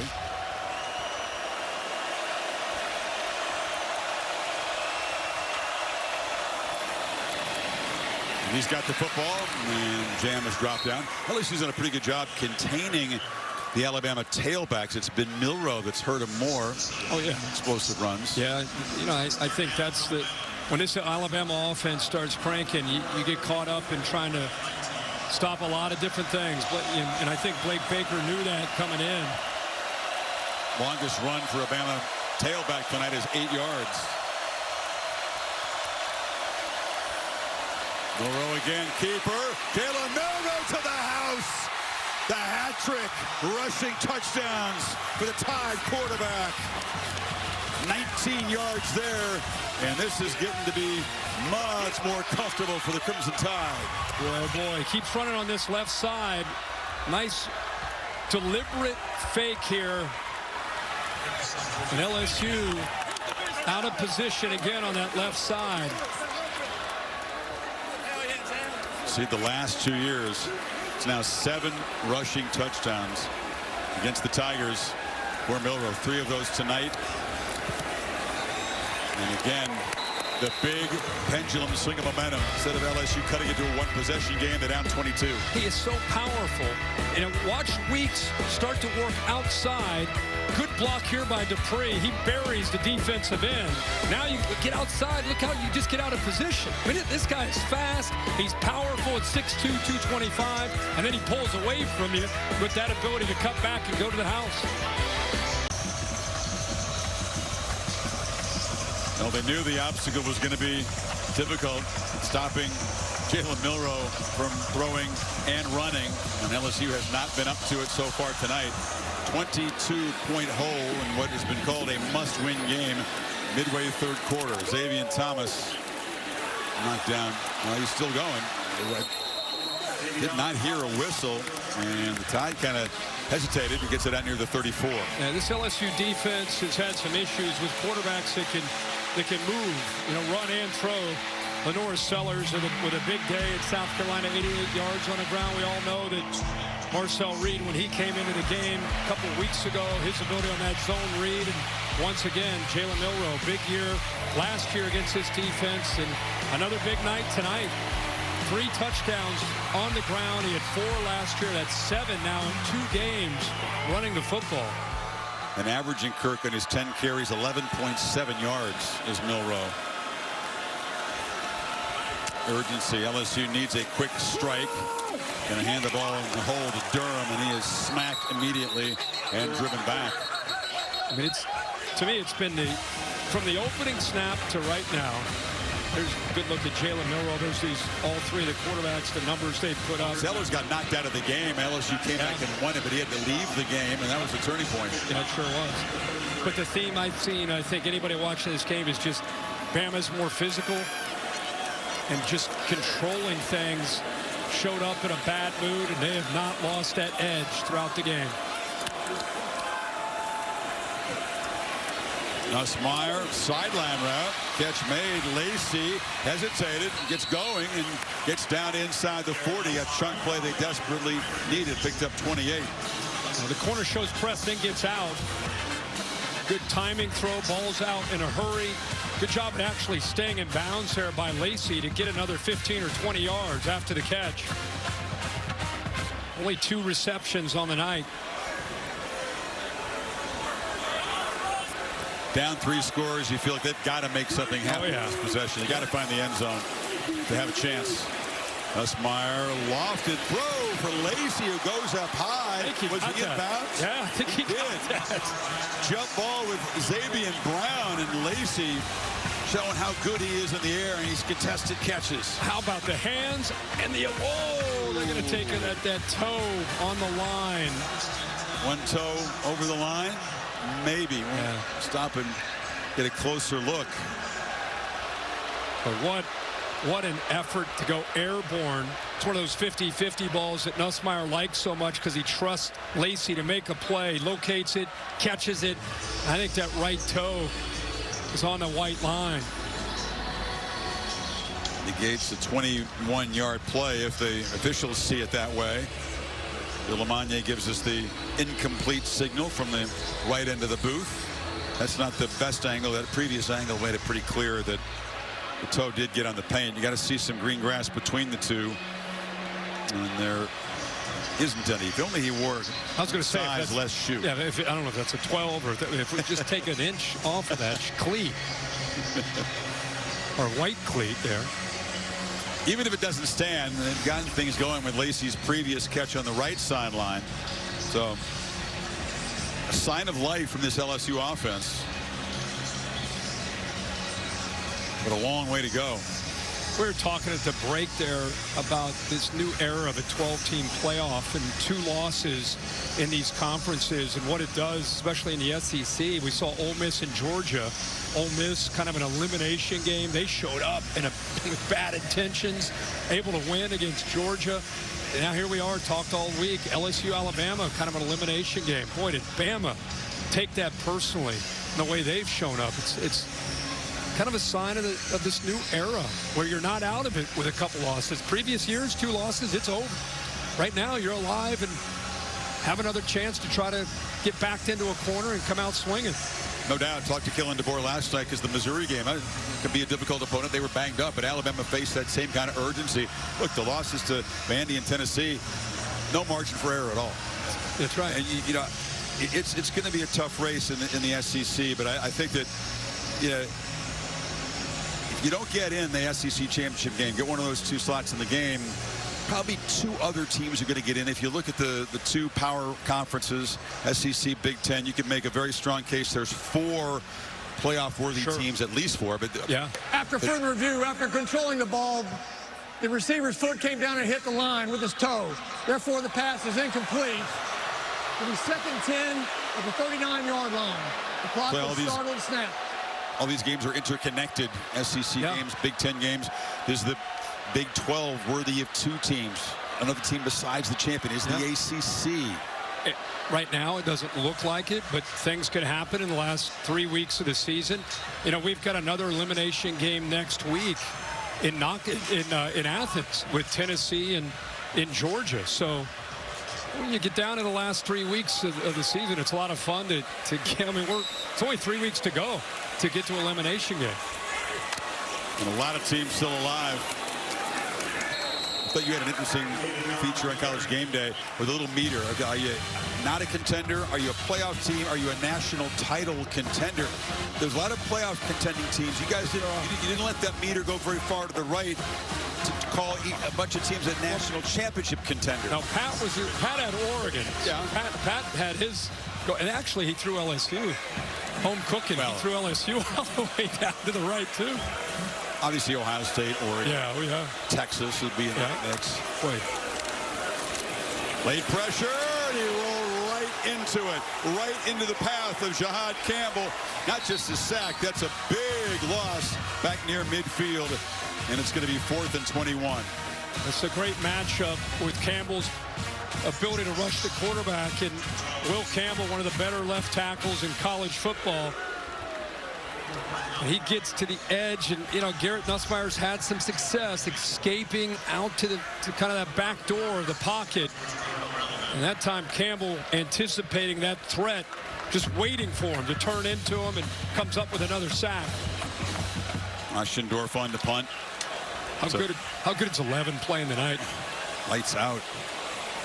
Campbell and Lawson continue to be such strengths in the middle for that Alabama defense. Play of game, offense, 5-yard penalty, remains 4th down. Just backing up Oschendorf there. So that's 2 sacks now, Kirk. They have 2 takeaways. They were tied for the SEC lead coming in with 18. So add 2 more to that. And it's been the MO of this defense. Yep. Get after the quarterback, take the ball away. Again, Kane Womack has come up with a plan tonight, and the way his defensive line is played, how violent they've been at that line of scrimmage, freeing up those 2 inside linebackers. It's been a thing of beauty to watch this Bama defense. Fair catch made at the 15. And let's check in with Kevin Nagandi. Chris, time now for the Chick-fil-A move on the field. Number 10, Notre Dame, all over Florida State on offense and defense. Jordan Clark here, the pick, making his dad proud, our colleague Ryan Clark. And it's right now Notre Dame up 38-3. Florida State on its way to a 1-9 record. Chris, Kirk, back to you. Here's Kane Womack, the defensive coordinator. His dad, Dave, it's funny, he's on the sidelines. Dave's a legendary former defensive coordinator, and he's watching on TV at home, getting him a shout out. At the home games, he stands out there like a member of the staff. He's halfway on the field sometimes. I love it.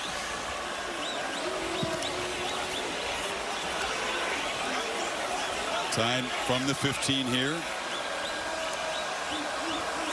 17 minutes of play left, trying to protect this 3-touchdown lead. They're going to throw on 1st down. Crossing pattern. Catch made by Dupree, the tight end. CJ spinning free. Another missed tackle by this LSU defense. It's been tough tonight. Couple tight ends in his formation. 1st and 10 with a nice lead. Little mesh route, expecting run. Last thing you think they're going to do with this lead is throw the football inside their own territory, inside their own 20. And again, I think Nick Sheridan talked a lot about what Kane Womack has done, but Nick Sheridan is a play caller tonight. Offense prepared, doing a really good job, kind of breaking some trends and staying 1 step ahead of what LSU's defense is trying to do. Milroe on the edge, just uses his speed to pick up about 3 or 4. Holly? Well, Jalen Milroe's having a great night. His work ethic really drives this team. There was a cute story that Ryan Williams told this week that when he got to Alabama, he kept hearing how Jalen would always be the first in the building. So when Ryan Williams got there, he'd try to beat him to the facility. He's like, I'd be going at 5 a.m. and his truck would already be there. 4:30, his truck would already be there. Jalen Milroe's work ethic is driving this team because guys are trying to keep up with him. Are we sure he didn't sleep there? 4:30? That's early. Final minute of the quarter. Another throw. And Henry traffic. Kendrick Law made the catch and actually lost yardage. Zay Alexander made the play, and it's going to be 3rd and long. They can take it all the way down, and I think they will. Have to snap it. Yep.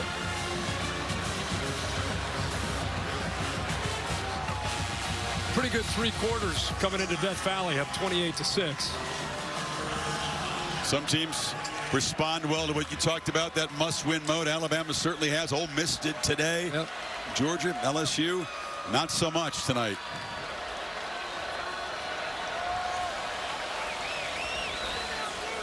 "15 minutes left to try to stage a miraculous turnaround for the Tigers. They'll still take a second conference loss. Alabama up 22, end of 3 in Baton Rouge. Back after this message and a word from your local ABC station. You're watching the SEC on ABC. Except for the fourth quarter of the SEC on ABC in Baton Rouge. They're trying to get the folks pumped up, but not many folks using those flashlights on the cell phones. They try to get the spirit going. Some of these folks have had it out. This is what you dream about doing if you're a visiting team coming to the House of Horrors in college football. Is start of the fourth quarter, and some of the folks have had it out, and the ones who are here are pretty quiet for the moment. 3rd and 9. LSU trying to get off the field here. Both Haynes and Miller in the backfield. First time we've seen this look. And now Miller motions out. Milroe just takes off. Guess what? Quarterback run. Jalen Milroe, it's a sprint. Number 4 with his 4th rushing touchdown. 72 yards. A dagger to the Tigers' hopes. And Milroe continues to absolutely terrorize this defense. Back-to-back seasons with 4 rushing touchdowns. You're not going to see that maybe ever again in this rivalry between LSU and Alabama. The number one thing that LSU knew they had to do was stop the threat of Milroe and his legs. Got to give Nick Sheridan, like I said, Kalen DeBoer a lot of credit for the way they've designed some opportunities for him to be able to get out into space. They did it once again here with this play. Now he's just crushing the rushing touchdown record at Alabama that Jalen Hurts held. 4 tonight, makes 16 on the season. He ends up putting both the backs in the backfield. Haven't seen a lot of that, but they put it here on 3rd down. You get both backs, and they're going to end up motioning Miller out, and you can see a linebacker follow him. But when you follow him, see him pointing, little hesitation. Now look at that backside. Now that back that left is good. 22 is going to lead the way, picks up that safety, and now it's speed. I mean, that's 60 yards. He's just outrunning everybody on that LSU defense. Not his style, but he could have done what Kyler Murray did when the Cardinals played the 49ers. He could have put the finger in the air at about the 40-yard line because it was over at that point. That's his longest career run right there. How about the last 2 years? 345 on the ground. There's dad, family. He looked like he expected this tonight, didn't he? He's like, I mean, last year 4, this year 4. Hey, you got 14:50 left. And he's not done. And it's going to be some grumbling around it. They don't mind grumbling. They're tremendously supportive. Xavier Thomas trying to streak free. Flag comes in late in the return as he's knocked down. Another flag comes in, knocked down at the 32. But you said it. Everybody knew what the chore was on defense, and they've been hurt again and again by running quarterbacks, and yet just not able to get lined up and use enough leverage to contain him. Yeah, I don't want to be overly critical, but you want to know how Blake Baker improves the defense? He and Brian Kelly got to go recruit. You close your eyes, you think of LSU defense, you think of individual players. There's a laundry list of players, freshmen, sophomore, and juniors, seniors. They're going to be getting ready to the draft. Personal foul, face mask, kicking team number 5. 15-yard penalty and then the run. First down. You know who's making noise in that far right corner? The Alabama fans were singing, "Ya na na, hey, hey, goodbye." Yeah. Goodbye. In Death Valley. Yeah. Wow. Now, what I was going to say is Brian Kelly's got to go out and recruit. I mean, you look at them in the secondary, they don't have a lot of what you would call elite SEC players in the back end. Look up front on the defensive line. I mean, they just got to get better with their personnel on that side of the football, especially. 299 total yards that Milroe has gotten against that LSU defense. Wow. Dumps it down. Williams makes the catch. All the points Alabama has needed so far in the game came on that first possession. Milroe's first touchdown run. Holly, Well, Jalen Milroe is one of the most competitive people you'll meet. His mom, Lola, was telling a humorous story about when he was a kid, they would race to drive home. Who would get home at what time, and they would guess the time. I'll tell you more after this play.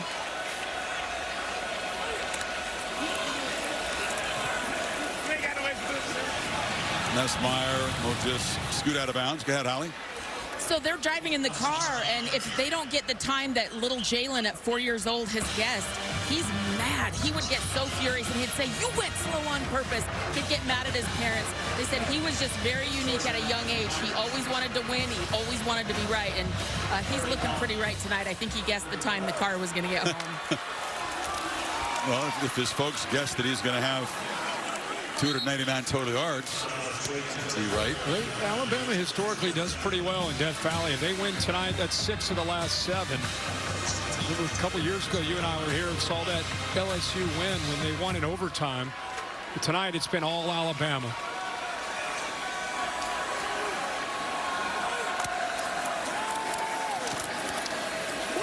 And Nussmeier, pump fake. Flag comes out as he chucks it incomplete on the far sideline. That was in the area you'd expect it to be a hold. Here we said at the top, they've been the one program to be able to come in through the decades and handle the Tigers in this place, and physicality is the common thread, and it was again tonight. Personal foul, hands to the face, defense number 90. 15-yard penalty, previous spot, You know, automatic first down. I think beyond just this game, I think when Alabama tonight has been backed into a corner, this football team, I don't know how their next 3 weeks, you look at they're going to be heavily favored with their remaining schedule. Who knows if they get to Atlanta or not. But when they show up with a focus and an eye of the tiger approach, they're going to be tough for anybody to match up with. I think the nation was reminded tonight that Kalen DeBoer, who gets a lot of criticism trying to replace Nick Saban. Well, Nick Saban didn't wear a T-shirt, or Nick Saban didn't do this. I mean, we all knew when he stepped into that shadow, and he knew how challenging it would be. And with a couple losses, there are a lot of people saying, what the heck, what's going on with this new guy? And they've kind of sat there and endured and got stronger as a group. And I think they reminded people tonight not to count Alabama football out, ever. And definitely this year, they have a team that when they play like they did tonight, they can play with about anybody in the country. Remember Kalen DeBoer, it's just his 4th season as a head coach at a power conference level. He comes here, you know, the staff is retooled. He only brought 2 guys from Washington. There were 2 guys holdovers at Alabama. The portal was closed by the time Saban retired and took the job. He could only get guys who had been on teams where the coach left. So they didn't really have full use of the portal. But when he really gets the portal, his class right now, I think, is either 1 or 2, depending on which service you're looking at. It's not a matter of if, it's a matter of when. He's going to get it rolling in Tuscaloosa with his style.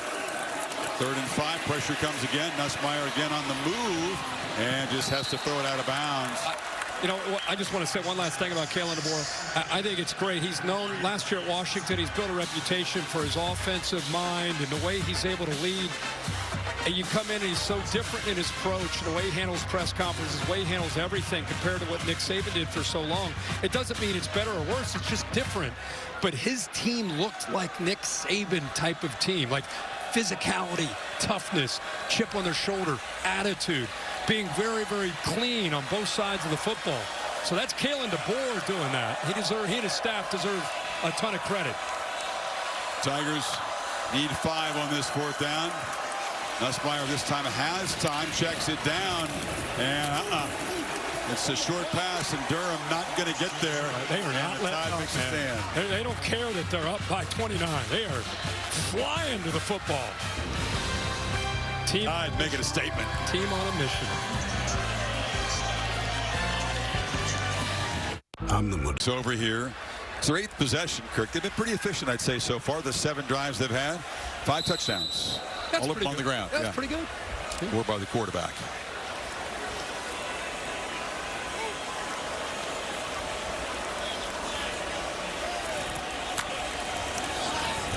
Starting offense still in the game, and off to Jam Miller, who powers downhill for 7. It's been interesting to watch Jalen Milroe tonight. So much attention on him coming into this game. How would he play? What kind of start would he get off to? Did he get his rhythm established early? Of course he did.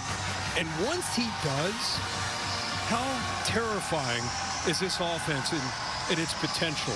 It's all about Jalen Milroe. You look down the road at the rest of their games and potentially, of course, into the postseason. If you're defending these guys, you better stop him from getting off to a quick start with his legs. If he gets his running game going, it gets him into that groove. It establishes every aspect of this offense with Nick Sheridan and Kalen DeBoer. That's a great point. They knew it. The opponents knew it, but it happened right away. Of course, that burst for a touchdown. He's averaging 20 yards per designed running play tonight. 20. I think it's beyond the numbers. It's just a feel when you're up here watching him. It's a rhythm and a flow to the offense, and it's just been on. And again, I think it starts with his ability to run those, whether it's zone read or quarterback counter, makes the defense have to keep their eyes on him. And then it opens up opportunities for other guys. I mean, they really didn't even open up Ryan Williams tonight too much. They didn't need to. That time, Weeks was able to get him behind the line. Kind of a frustrated reaction from the linebacker. Too little, too late, as they got him for a loss in his fourth down. That time they said, we don't care if you let him go that far, but we're not letting this guy run the football. Watch these guys all say, nope, not this time. Everybody's going. Four of them over there. Yeah. Give it to the back. He can score, but you're not going anywhere on this one.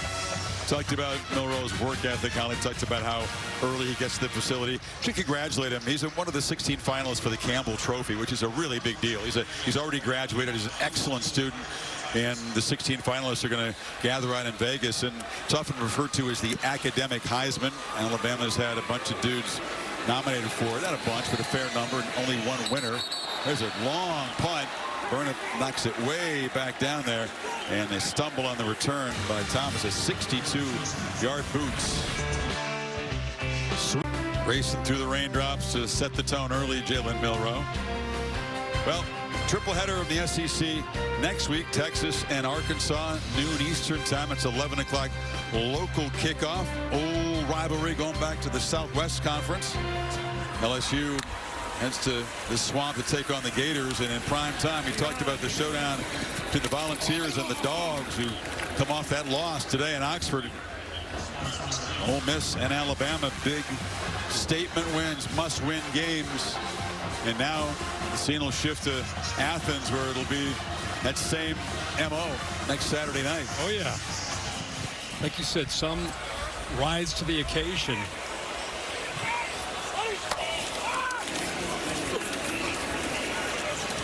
Nussmeier's short throw.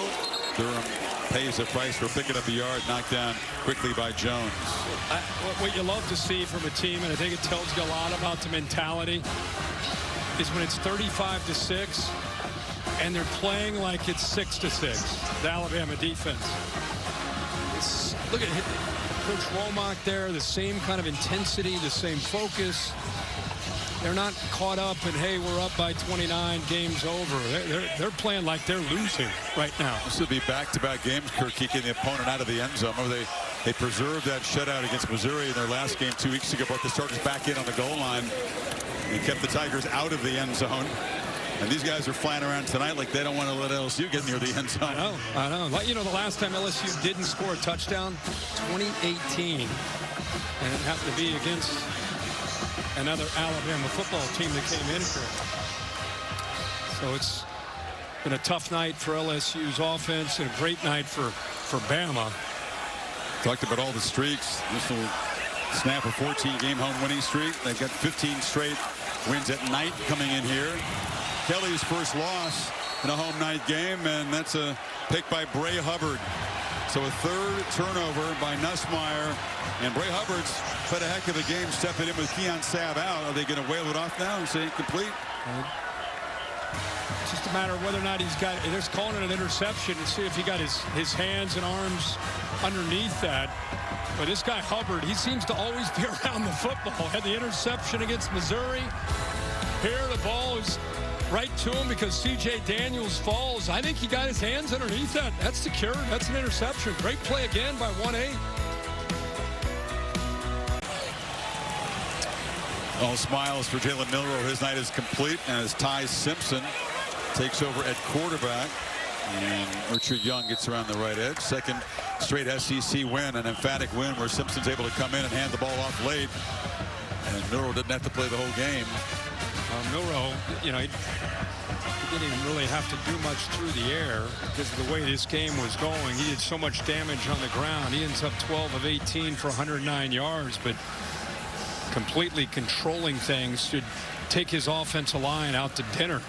The way they played and the holes that they opened up, the scheme again with Nick Sheridan, Kalen DeBoer. This is a perfect game plan and executed in a tough environment. All you could ask. He had that look in the eye pregame. And, you know, sometimes you don't want a quarterback to be too keyed up, but he was just bouncing around like it was energy. He was bringing a very calm, confident He looked confident, and we're on a business trip. That's what he looked like. So somebody's giving somebody the business here. That was Major Burns. Pushed the guy down. 8 and White. They're actually get him off the field. LSU coaches bring him off. Big Miles McVay goes 342. After the play was over, unnecessary roughness, defense number 4, 15-yard penalty, automatic first down. Swinson made the first push, and then 8, Burns came in as well. After the whistle, see the big lineman right there. He took exception to that. They didn't like to see McVay over top of one of their own players, so they pushed him, and it'll cost them 15. Excuse me, Kirk. LSU's got to get their 3 games left at Florida. They'll be favored to beat Vandy and Oklahoma here, but they're just in the mix. A second tier in the SEC, and chances slipping away. Richard Young again around the right end. Weeks still in the game. Drives him out. The All-State bus. Caesar piloting here to Baton Rouge. What's the All-State Good Hands play this weekend? Well, you know, you search around the country. There's a lot of great games, but none better than what we've seen from Jalen Milroe. His performance tonight has been outstanding. We saw it a year ago. We wondered on the road if he could get that run game going, and obviously he was able to. And these last couple years, 8 touchdowns on the ground just against LSU. Satisfying. Against ranked teams, been really, really good at home. Away from home, you know, 1 and 2 as a starter against ranked teams. He hadn't been nearly as productive in those games away from Tuscaloosa, but this is his best road performance of his career by far. Oh, yeah. Yeah, I mean, you look at what they're going to do, and here he is, 109 through the air. Didn't have to really do a lot, as we talked about. For the season now, that's 16. It's a record for any quarterback that's ever played in Tuscaloosa. What will he finish up with? I mean, I don't know how much he'll play against Mercer next week as they take on #1 team in the Southern Conference. Top 10 in the FCS, but there's a chance the tradition that I don't happen to like much, the SEC kind of virtual bye in November. All these teams take them. Well, the lesson to be learned tonight for Alabama is show up the way you did, and emotionally when you felt questioned, when you felt like you've been backed into that corner. Show up like this with this kind of attitude. This didn't happen tonight. This happened with their approach Monday and Tuesday and Wednesday and Thursday and Friday. They came in here and took care of business because of what they did during the week. They're going to have to do that the rest of the – you can't celebrate, well, look what we did in Death Valley, and it's over. You have to keep preparing and showing up like people don't think you can be that team. When they do, again, they can play with anybody in the country if they play with this kind of attitude and energy. Holly, what do you think? Well, Kirk, you're right about that, because the players I talked to from Alabama, after that second loss to Tennessee, they started to change things around the building. They started showing up early for lift. They started showing up early to meetings. They started to think that they weren't doing the little things that were allowing them to be successful and have the focus and intensity that they needed in games. They have changed internally, and it is starting to show up on the field. You are absolutely on point about that. Yeah, that's great to hear, and I hope it continues, because it's a different team. Simpson, a keeper, and ran into Weeks. Not quite the same skill set as a runner as the starter here. It was C.J. Dupree, the tight end, who's one of the guys who went public, actually criticizing some of the things Holly was talking about, the lack of attention to detail on Alabama, like that it slipped since Saban had left. And he said it's on the players themselves to pick it back up. Yeah, and I mean, you could take some games. We did the Alabama-Georgia game, and we thought first half, whoa, this Alabama team. And then in the second half, they kind of took their foot off the gas. And there's the Vandy game. I mean, I just think they had to go through some adversity, new coaching staff, change of guard, new leadership, and I think they learned a lot of lessons. Richard Young still running hard, bangs down for a first down. Well, in the SEC today, we've seen this doubleheader. Ole Miss knocking off Georgia. If you missed it earlier, just a tremendous historic win for Ole Miss. They beat a top 2 team, I think, for the second time ever. Georgia takes a second loss and heads home to take on Tennessee. And here in the Bayou, Bama flexing really from the first minutes of this game and trying to add to an emphatic result.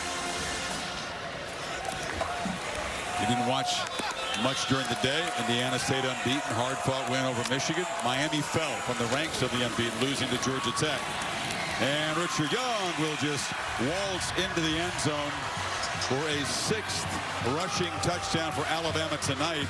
And the folks who are still here supporting LSU continue to grumble. I think there's more Alabama fans in this place than LSU fans at the moment. Yeah, I haven't seen this place look like this ever. Danny Lewis, good block there, kind of caught the edge, set the edge for a nice touchdown run. Again, that's not running up the score. That's just backup opportunities. These guys are going to come out, take advantage of the chances that they get. And Richard Young gets to the corner and says, I'll take that touchdown. It's another chorus of the goodbye song from the Alabama fans here. I think you're right. I've been coming here since 1988, when the earth shook and LSU came back and beat Auburn 36 years ago. Never seen anything like this. Alabama has laid some poundings on LSU. In fact, losses of 28+ in here. The last 4 times it's happened now, guess who's been the winning team? So they've done it before. We didn't expect it tonight. Talked about what happened around the country. Cam Ward and Miami falling. Georgia Tech, just a gritty effort, almost all on the ground. Hoosiers had to battle Ohio State coming up next in the shoe for Indiana. Did a couple weeks to prepare and get ready for that trip to Columbus. Ole Miss, man, Jackson Dart, give him a lot of credit. Had that ankle early in that game after an interception. Georgia scored. He came back, led them to a big win. Tennessee, emphatic win over Mississippi State. We'll be there next, or we'll actually be in Athens next week with Tennessee and Georgia. Another elimination game in the SEC on ABC next week in primetime. You're right to praise Dart. He was gritty. He came back in a game after going out, but the defense of Ole Miss, my goodness, did they play well today. Sure did.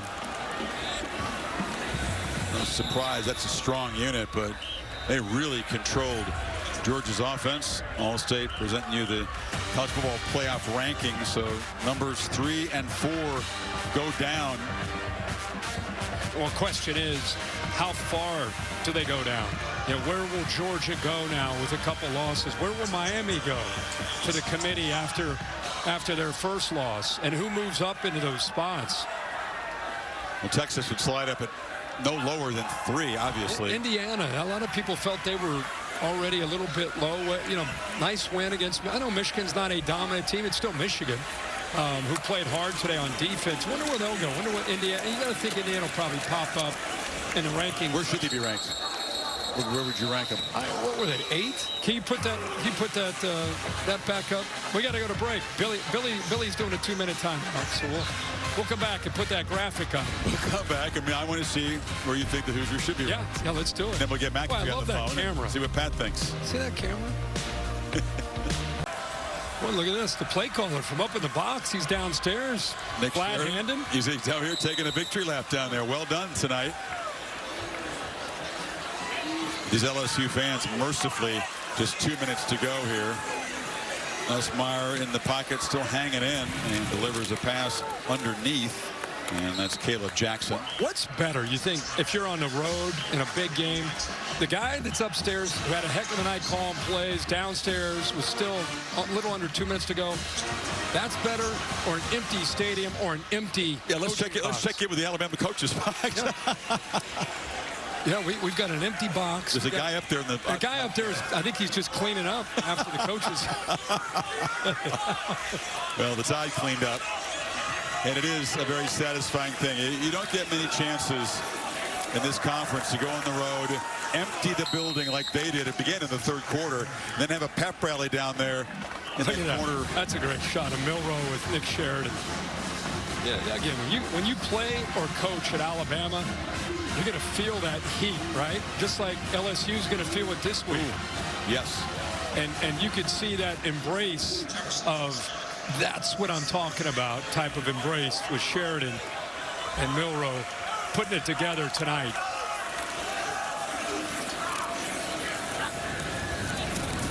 Lacey makes the catch, goes to a knee. The post-game radio talk shows will be lively tonight in Baton Rouge. There's going to be some folks who have been overserved, who are frustrated, angry, and there's going to be a lot of fingers pointed. The quarterback will feel some heat. The defensive staff will feel some heat. These folks have big expectations for the season, and rightfully so. But this was a shocker. They do call a show after the game? Oh, yeah. Yeah. Those would be rough. How'd you like to host that show? Well, I did that early in my career. You feed into the fury of the folks and you let them vent is what you do, right? Yeah. You did that. Foul. That's all you can do. Defense number 94. The 15-yard penalty will be enforced into the run. Automatic first down. Edric Hill flagged for roughing Nussmeier. Like I said, I think anytime you lose, you're going to feel that. Just like anybody who knew Kalen DeBoer when he was going through it, he's a good coach. He's going to work his way out. Brian Kelly's a great coach. He's going to work his way out. Or longer, and you look at the standard of what their alumni and former players expect, and you look at what they have currently on this roster, it's just not. It's not the level at all the positions of what you expect. Offensive line, I know on paper they're great. They got dominated up front. Defensive line got dominated up front. Secondary, they need better players in the secondary. It's just a reality. It's where they are right now. Got to go out and recruit. Well, the complaint for Kelly was his team wasn't finishing well. They didn't start tonight. Alabama dominant really from the first minutes physically. Nussmeier still in the game, takes another shot as Lacey makes the catch. Bama desperately trying to keep LSU out of the end zone here. Shades of what they did against Missouri in their last game. Down to 21 seconds. You got backups in for Alabama. A lot of the starters still in for LSU, and a lot of pride on the line out there at 42-6. These backups are playing like the conference titles on the line. Defense. Look at this pressure. Wow. Nussmeier flips it into the end zone again. Heavy pressure. They're just bringing an all-out blitz. If they're going to leave the starting quarterback in, I guess they're going to keep blitzing him. Yeah, well, they walked 8 up, and they brought 8. 8 guys had time. Kay Womack, he's saying, wait a second, game's over. They're still out there with their starters. They're still throwing the ball. I'm going to dial it up. And another thing to finish on LSU, you know, Brian Kelly, you can get things fixed in a hurry when it comes to improving your roster. NIL, transfer portal. It's not like you have to go out and just count on rebuilding it from the ground up. Alabama crowd making noise on the road against the home offense here as the Tide Trying to keep LSU from scoring. There's an end zone throw, and coming back and making the catch for a touchdown is Lacey. So a very, very late touchdown by the Tigers as they finally end zone for the first time, and that's the first touchdown Alabama's given up now in the last 2 games. Yeah, again, they walk up 8. They just get a one-on-one opportunity. That's against a true freshman.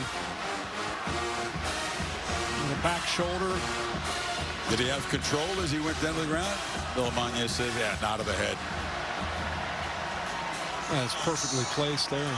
Thought we'd see more of that tonight. Yeah, knees did get down. Yep. Took a long time, Kirk, for them to finally throw the first completion to Lacey. The receivers were just not a big factor at all tonight in the passing game for the Tigers.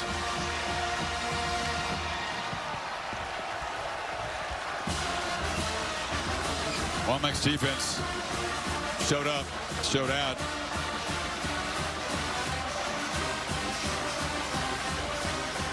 So get Mercer next, and then the visit to Norman, Oklahoma, and then the Iron Bowl against Auburn, which has had a struggled season. It's always a They'll be fired up game. Heavy favorite. Yes. The rest of their games they have.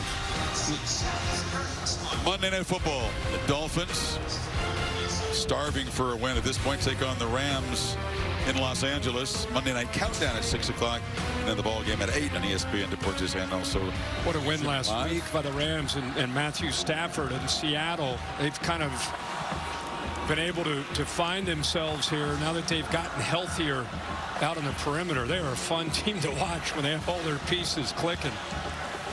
Well, we talked about the old loser leaves town like old-time wrestling. LSU got hit over the head by a folding chair and thrown over the top rope tonight in their own backyard, and hit with a pile driver or two along the way. Alabama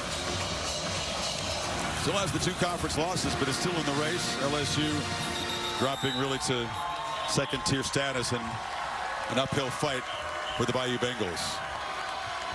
Yeah, this is one of those losses for Brian Kelly when he goes into that locker room to address his team. Now, it's a gut check. It's a gut check. Still, if you think about it, you go to 6-3. Forget about the playoff. Forget about all that talk. It's more about, okay, let's look at this week.